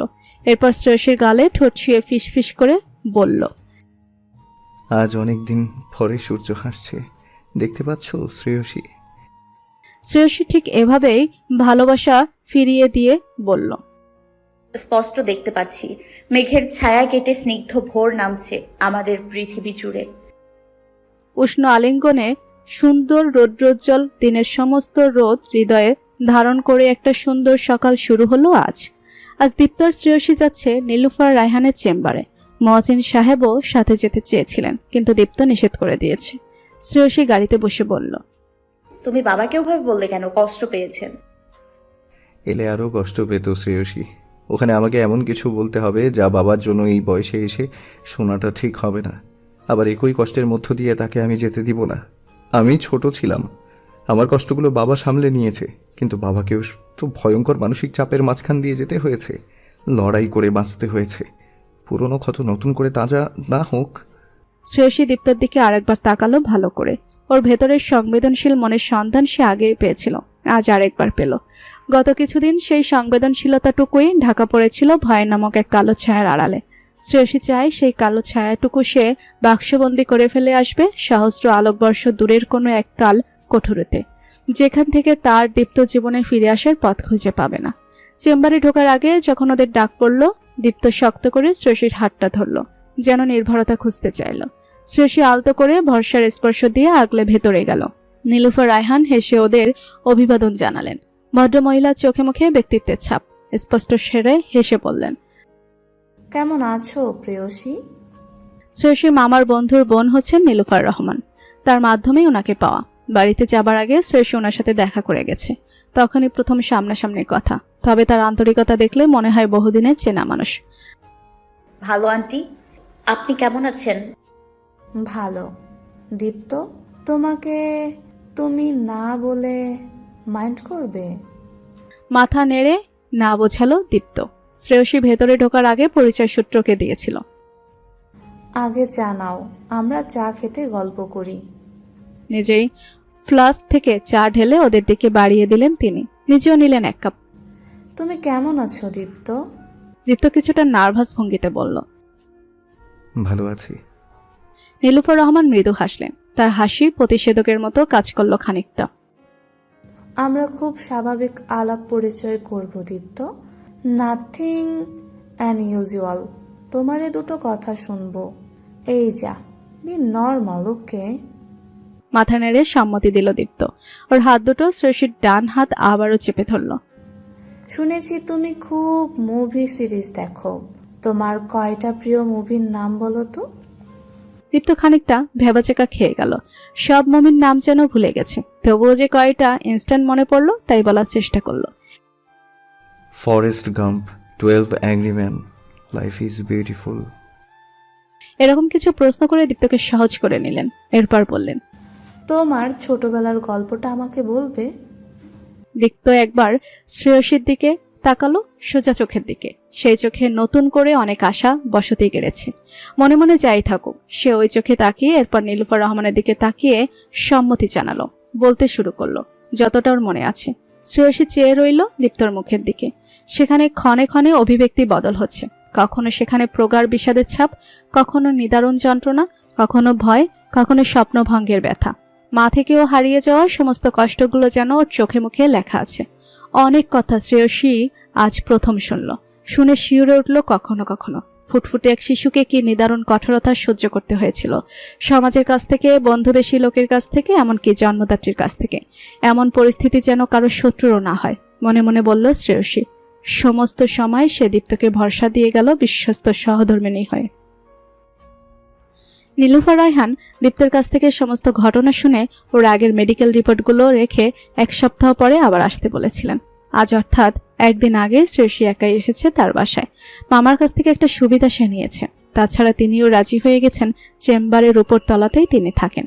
শ্রেয়সীর মনে হয়েছে পরিস্থিতি কতটা কেমন তা সে নিজে আগে শুনবে, তাহলে আগামীকাল যখন দীপ্তর সাথে আসবে তখন নিজেকে প্রস্তুত রাখতে পারবে। তিনি আজও আন্তরিক ভঙ্গিতে হেসে স্বাভাবিক কুশল বিনিময় শেষ করে দীপ্তর ফাইল বের করে বললেন, আমরা শারীরিক সুস্থতা বা অসুস্থতা নিয়ে যতটা ভাবি, মানসিক অবসাদ বা মানসিক অসুস্থতা নিয়ে ততটা ভাবি না। তবে এটাও কিন্তু একই রকম গুরুত্বপূর্ণ। শ্রেয়সী প্রশ্ন করল। আন্টি, ওর সমস্যাটা? শ্রেয়সীকে থামিয়ে দিয়ে নীলুফার রায়হান বললেন, আমি একটু ব্যাখ্যা করে বলছি দীপ্তর বিষয়টা। একজন শিশুর মানসিক বিকাশ কিন্তু শুরু হয় আর্লি চাইল্ডহুড থেকে। শিশুদের ক্ষেত্রে সবসময় একটা সুন্দর ফ্যামিলি এনভায়রনমেন্ট কিন্তু মেজর প্রায়োরিটি। তাদের শৈশব যত সুন্দর এবং আনন্দময় করা যায়, তার মানসিক গঠন তত ভালো মতো তৈরি হয়। আবার একটা অসুস্থ পরিবারের শিশুর জন্য ততটা হার্মফুল হয়। আমি তোমাকে খুব সহজ করেই বিষয়টা তোমার বোঝার সুবিধার্থেই বলছি। মেডিকেল টার্মগুলো খুব কম ব্যবহার করার চেষ্টা করছি। মা বাবা, পরিবারের বয়স্ক সদস্যদের মধ্যে সহিংসতা, ঝগড়া, মারামারি, মাদকাসক্তি শিশুর মনের প্রভাব ফেলে। প্রিয়জনের মৃত্যু, বাবা মার মধ্যে বিচ্ছেদ অথবা অন্য কোনো কারণে শৈশবে তাদের সঙ্গবঞ্চিত হওয়া শিশুদের জন্য অত্যন্ত বেদনাদায়ক। একজোড়া দৃষ্টি তার দিকে নিবদ্ধ তিনি ব্যাখ্যা করতে শুরু করলেন। দীপ্তর তখন যে বয়স, সে স্বাভাবিকভাবে বাবা মা দুজনের ওপর পুরোপুরি নির্ভরশীল। তাদের সে ভালোবাসত, ভরসা করত। কিন্তু চোখের সামনে তার বাবা মায়ের অসুস্থ দাম্পত্য সম্পর্ক একেবারে প্রথমবার একটা ধাক্কা দিল। এরপর যখন দেখল যাকে সে পরম নির্ভরতা আগলে ধরতে চাইল, সেই মা তার গায়ে হাত তুলল কোনো অপরাধ না করা সত্ত্বেও, তখন ওর ভেতরের সংবেদনশীলতা স্নেহনাদ্র হয়ে মনে হয় ও অবচেতনেই এই ধরনের হতাশা বাসা বাঁধে। ক্ষুধায় কাতর দীপ্ত যখন কেঁদেও খাবার পায় না মায়ের কাছ থেকে, বরং নির্লিপ্ত আচরণ বা তার প্রতি বিরক্তি দেখে, ওর গঠিত হতে থাকা মেন্টাল সেট কলাম করতে থাকে। তবুও যখন রাতে ঘুমের সময় মায়ের স্নেহ মাথায় কখনো হাত পেত, ওটাও ওর সব কনসাল মাইন্ড সর্বপ্রথম পেতে চাইতো। কিন্তু যখন দেখলো ওর মা ওর কাছে আসে না, তখনই এই অবহেলাটা, উপেক্ষা থেকে ওর ভেতরে একটা অপরাধবোধ তৈরি হয়।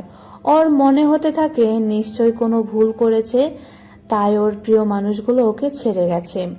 একটা দীর্ঘ গবেষণায় দেখা গেছে চাইল্ডহুড ট্রমা বা কোনো বয়সের ক্ষেত্রেও হতে পারে।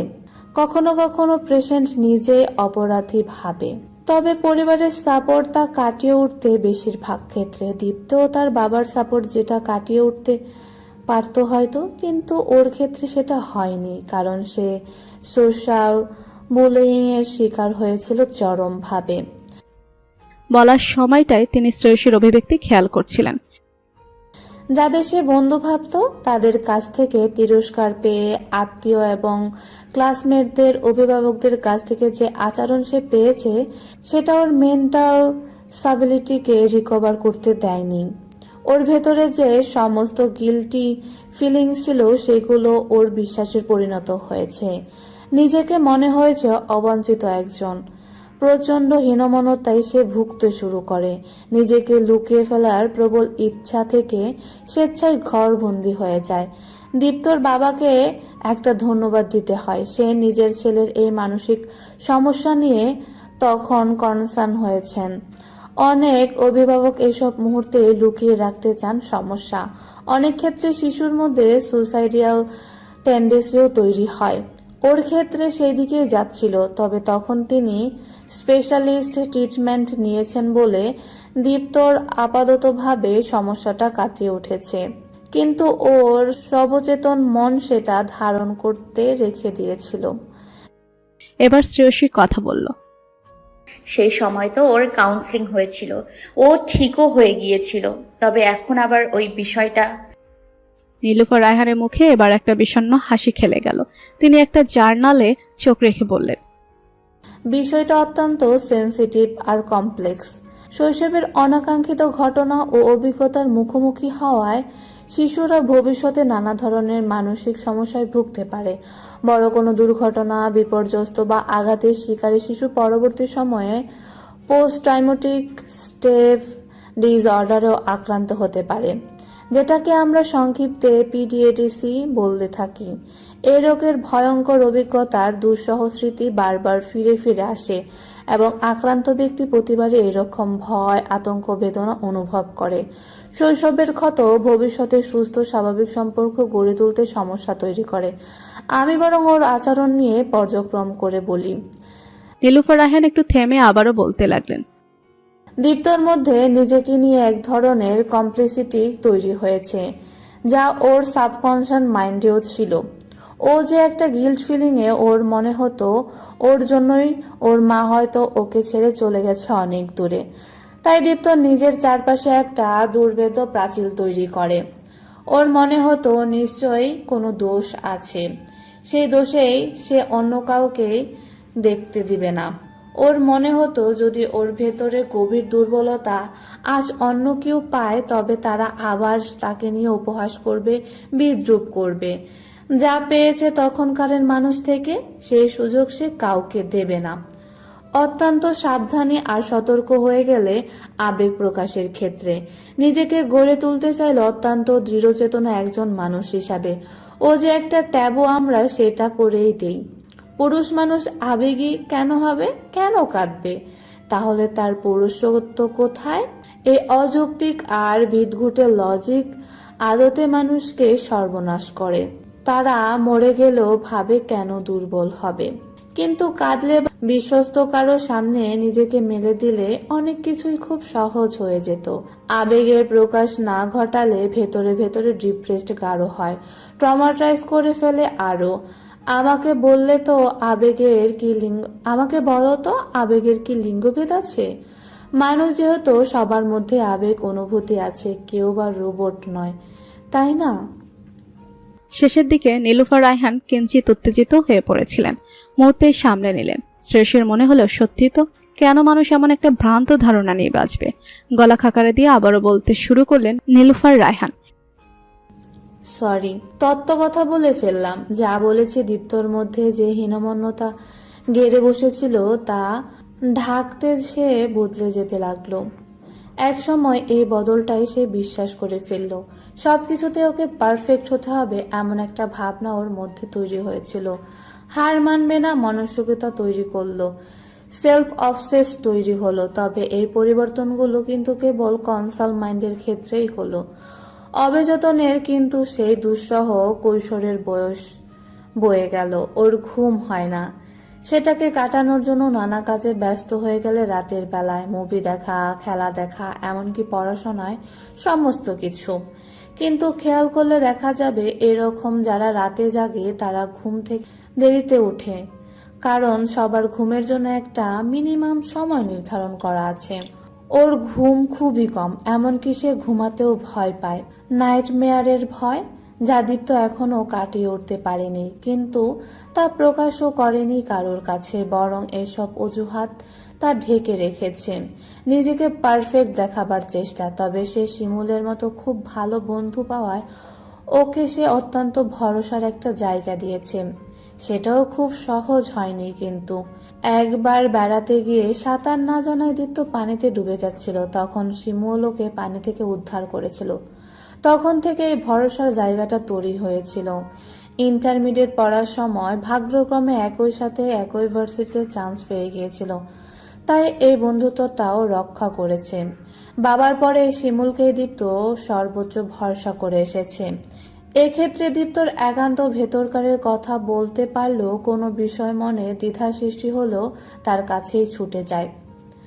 এই ধরনের কমপ্লেক্সিটিতে ভোগা মানুষেরা সম্পর্কের প্রতি নিরাপত্তাহীনতায় ভুগে থাকে। নির্দিষ্ট সম্পর্কের ক্ষেত্রে ওর বাবার কষ্টটা সে নিজের চোখে দেখেছে, তাই দাম্পত্য সম্পর্কের প্রতি দীপ্তর প্রবল ভয় আছে।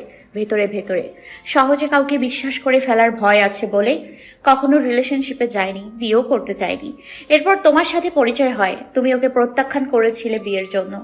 এখানে এসে ওর কনসার্ন আর সাবকনসার্ন মাইন্ডের একটা দ্বন্দ্ব শুরু হয়। ভেতরে ভয় অথচ বাইরের হার না মানা মানসিকতা, দুইয়ে মিলে সে স্বাভাবিক বোধ গুলিয়ে ফেলে। দুই মনের টালমাটাল অবস্থায় সে প্রলুব্ধ হয়ে সিদ্ধান্ত নেয় তোমাকে সে পরাজিত করেই ছাড়বে। এবার সেটা কিভাবে? একমাত্র উপায় তোমাকে সেই একই প্রত্যাখ্যান ফেরত দেয়া। কিন্তু তুমি তো শুধু শুধু ওকে বিয়ে করার প্রস্তাব দেবে না, তাই প্রয়োজন হয় ছলের। এই পর্যায়ে শ্রেয়সীর মুখে ম্লান একটা ছায়া পড়ল যেন। সে মেনে নিয়েছে সবটা, তবুও কোথাও যেন একটা সূক্ষ্ম কষ্ট হলো। কিন্তু দীপ্ত আর যাই হোক ধূর্ত নয়, তবে ভেতরে একটা ভীষণ সংবেদনশীল হৃদয় আছে। তাই মাঠে নেমে পড়ার পরে পুরো অপরাধবোধ ফিরে আসে। আগের বারের অপরাধে ভুল হলো, এবার তো সত্যি।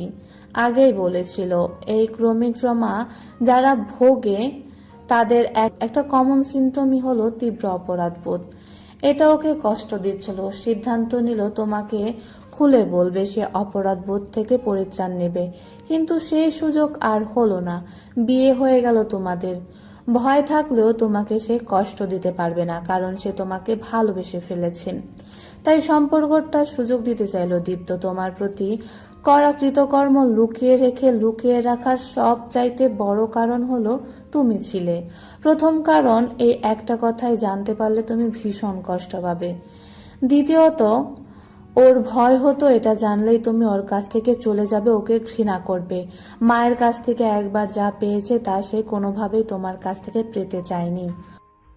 শ্রেয়সীর চোখের কোণে অশ্রুবিন্দু জমছে, কিন্তু সে ভেঙে পড়তে চায় না, পুরো কথা শুনতে চায়। তাই আবারও কথায় মনোযোগ দিল। তোমার উপরে ধীরে ধীরে সে ভরসা করতে শুরু করলো। অল্পতেই রেগে ওঠা দীপ্ত ধীরে ধীরে বদলে যেতে লাগলো। ভেতরের ভয়টাও কেটে যাচ্ছিল। কিন্তু এখানে এসে আবারও সমস্যা হয়ে গেল।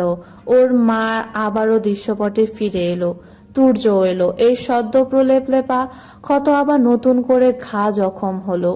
সম্পর্কের প্রতি যে নিরাপত্তাহীনতায় ভোগা বিশ্বাসহীনতা, তা আবার ফিরে আসতে লাগলো। আগেই বলেছি, চাইল্ডহুড ট্রমা অনেক সময় ঘটনার পুনরাবৃত্তি আভাস পেলে নতুন করে ট্রিগার করে। এগুলোর ক্ষেত্রেই তাই হলো। তীব্র ভয় সাথে ওর তোমার সাথে শুরুর দিকে ইনটেন্সি অপরাধবোধ আছেই তো, দুটো মিলে আবারও সে কলাপস করলো। শ্রেয়সীর মুখে উদ্বেগের ছাপ পড়ল। তিনি বললেন, পিটিএডিসিতে যে আক্রান্ত অনেক সামাজিক সমস্যা এড়িয়ে একাকী হয়ে পড়ে, আবার অনেক নির্দিষ্ট কারোর প্রতি স্বাভাবিক ও মাত্রাতিরিক্ত নির্ভরশীল হয়। নিজের আবেগ অনুভূতি যথাযথ প্রকাশ করতে না পেরে অথবা অতি আবেগী আচরণ ব্যক্তিত্বের অংশ হয়ে দাঁড়ায়। মানসিক চাপে মানিয়ে নেওয়ার ক্ষমতা কমে যায়। দীপ্তর ক্ষেত্রে কিন্তু এসব সিমটম পুরো মাত্রায় আছে। কিন্তু আন্টি, আশেপাশে তো কত সুস্থ দাম্পত্য সম্পর্ক, এসব থেকেও কেন প্রভাবিত হয় না? শুধু ভঙ্গনটুকু নিয়েই কেন এত অস্থিরতা? শ্রেয়সীর প্রশ্নে তিনি মৃদু হাসলেন। যখন কারো মনে হয় নেতিবাচক কোনো ধারণা বদ্ধমূল হয়ে যায়, তখন তার বিচার বুদ্ধি কাজ করে না। বিশেষ করে এমন কমপ্লেক্স মানসিকতায় সে যা দেখতে চায় তা চোখে পড়ে, অন্য কিছু তার চোখ এড়িয়ে যায়। যা ভালো জিনিস আসলে বাইরেই ভালো, কিন্তু ভেতরে অন্তঃসার শূন্য। তুমি স্বাভাবিক আচরণের সাথে ওসব মেলাতে পারবে না। এর সমাধান? তুমি কাল দীপ্তকে নিয়ে এসো, আমি ওর সাথে আরো একবার কথা বলবো। শ্রেয়সী বেরিয়ে গেল। নীলুফার রায়হান তাকিয়ে রইলেন মেয়েটার যাওয়ার দিকে। তার ফোনটা বাজছে। নায়লা কল করেছে। এই মেয়েটার একসময় চিকিৎসা করেছিলেন তিনি। বড্ড মায়া পড়ে গিয়েছিল তার। কেমন আছো নাইলা? ভালো আন্টি, আপনি কেমন আছেন? ভালো। রিশাদের কি খবর? আজকাল পত্রিকায় প্রায় ওর ইন্টারভিউ বেরোয়। ওর ব্যস্ততা শেষ আছে নাকি? এই তো সেদিন আউটডোর শুটিং থেকে ফিরলো। এবার ধরেছে আমাদের নিয়ে একটা ফ্যামিলি ট্যুরে যাবে।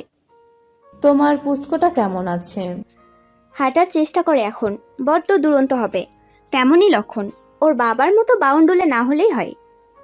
বাবার মতো বাউন্ডুলে হলে বুঝি তোমার আপত্তি আছে নাইলা? নায়লার গলায় রিনরিনে হাসি, তাতে অত্যন্ত সুখী সুখী আবেশ মিশে আছে। নীলুফার রায়হানের ভীষণ ভালো লাগে। গত 3 মাস ধরে দীপ্তর কাউন্সিলিং চলছিল। আজ শেষ সেশন হবে। শ্রেয়সীকে প্রেসক্রাইব প্ল্যান ধরে ধরে ওষুধ দিয়েছে, এক্সারসাইজ করিয়েছে, মেডিটেশন করিয়েছে। রাতে যেন পর্যাপ্ত ঘুম হয় সেজন্য সাজেশন অনুযায়ী সমস্ত প্রক্রিয়ায় সব সময় সতর্ক নজর রেখেছে। দীপ্তরও ইচ্ছাশক্তি ছিল প্রবল। ধীরে ধীরে নিজের উপরে আত্মবিশ্বাস ফিরে আসছে। ভেতরের ভয় একেবারে না কাটলেও এই ভয়ের সাথে মুখোমুখি মোকাবেলা করার মতো দৃঢ়তা তৈরি হয়েছে। রুটিন ধরে চলতে গিয়ে দীপ্ত যখন হাঁপিয়ে উঠত, তখন শ্রেয়সী আর মহসিন সাহেব তা কাটিয়ে দেবার যথাসাধ্য চেষ্টা করেছেন। বিনা নোটিশে উৎসব মুখর হয়ে উঠত বাড়িটা। শ্রেয়সীর বাবা মাও কখনো কখনো আমন্ত্রিত হতেন। শ্রেয়সী আর দীপ্তর মাঝে যে দূরত্ব এসেছিল তা কেটে গিয়ে দুজন আরও অনেক কাছাকাছি এসেছে। এবার সম্পর্কে দায়িত্বের পাশাপাশি নির্ভরতা এসেছে। বিশ্বাস দৃঢ় হয়েছে, ভালোবাসা হুহুক করে বেড়েছে, আর সম্পর্কের ভিত মজবুত হয়েছে। শেকড় গেড়ে বসেছে ওরা একে অন্যের হৃদয়। শেকড়ের ভিত এবার শক্ত মাটিতে। কখনো দীপ্ত দুঃস্বপ্ন দেখে জেগে উঠলে শ্রেয়সীকে বেঁধে নিয়েছে মায়াময় আলিঙ্গনে। সেই আলিঙ্গনে মাখা ছিল অতলান্ত ভরসা। দীপ্ত সেই ভরসায় ডুবে এখন বিশ্বাস করে শ্রেয়সী কখনো ওকে ছেড়ে যাবে না। তেমন পরিস্থিতি তৈরি হবার সুযোগ সে দেবে না। শিমুলও সাথে ছিল সব সময়ের মতো।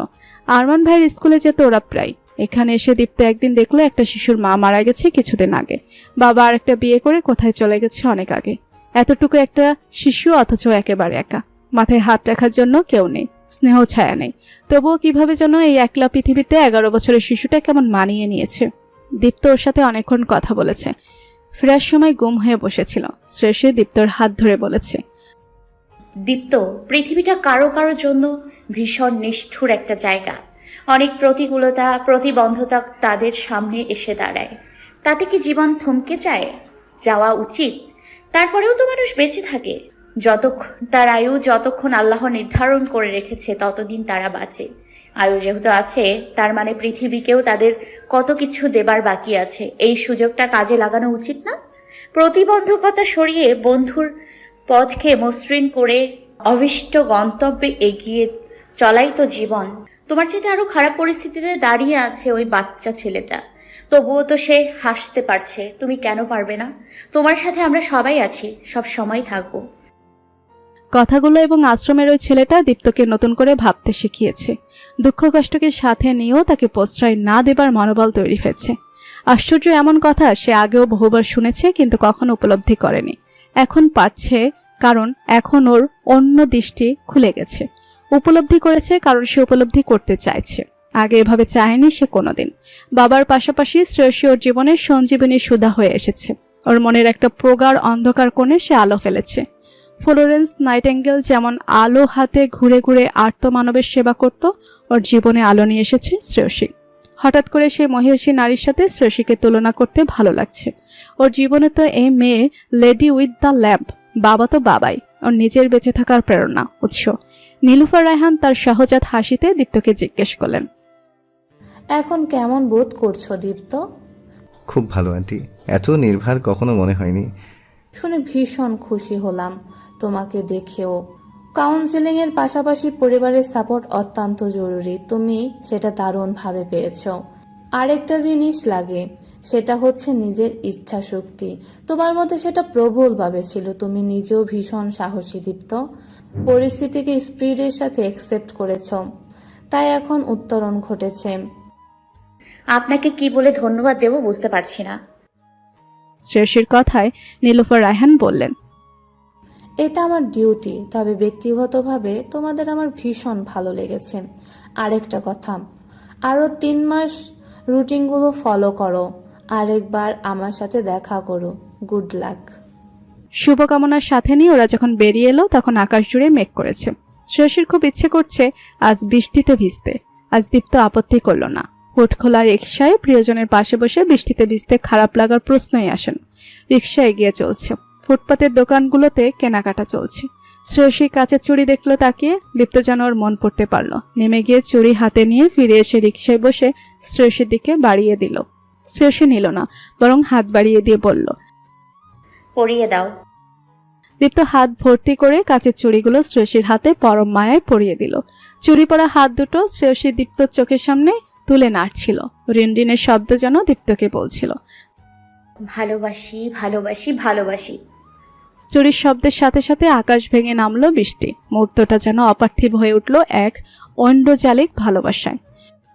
শোভাকে দেখে শ্রেয়সী খানিকটা ততস্থ হয়ে উঠল ভেতরে ভেতরে দীপ্তর মানসিক অবস্থার কথা ভেবে। তবে দীপ্ত আজ নির্বিকার।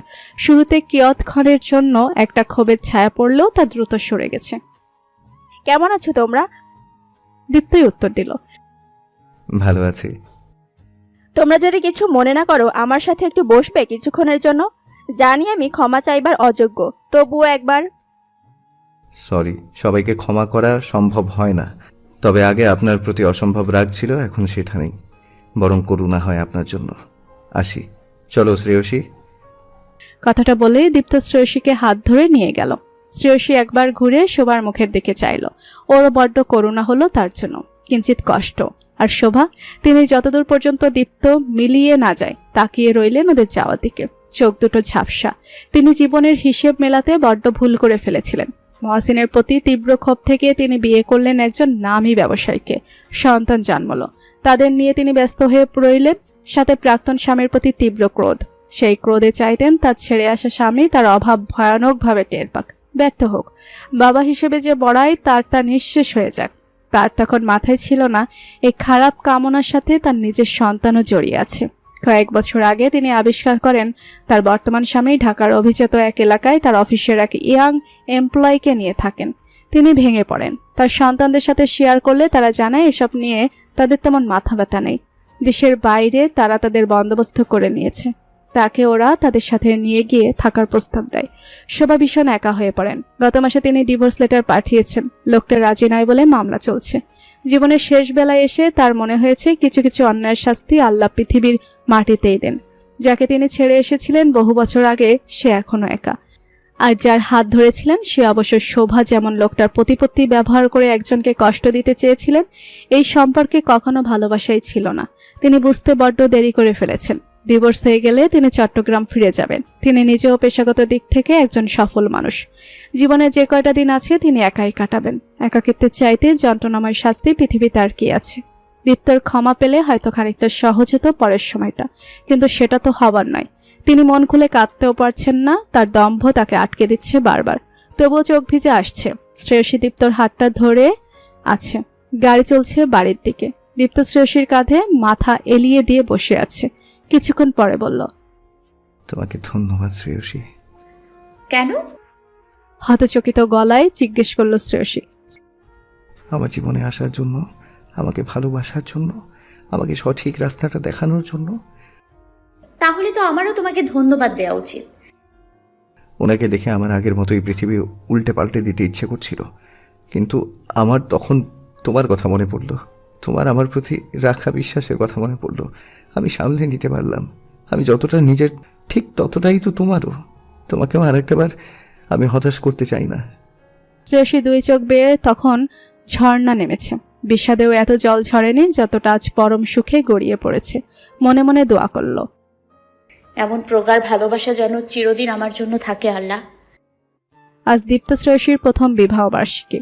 একটা বছর কিভাবে যে চলে গেছে দীপ্ত এই কতদিনে একটা আক্ষেপ শ্রেয়সীকে করতে শুনেছে।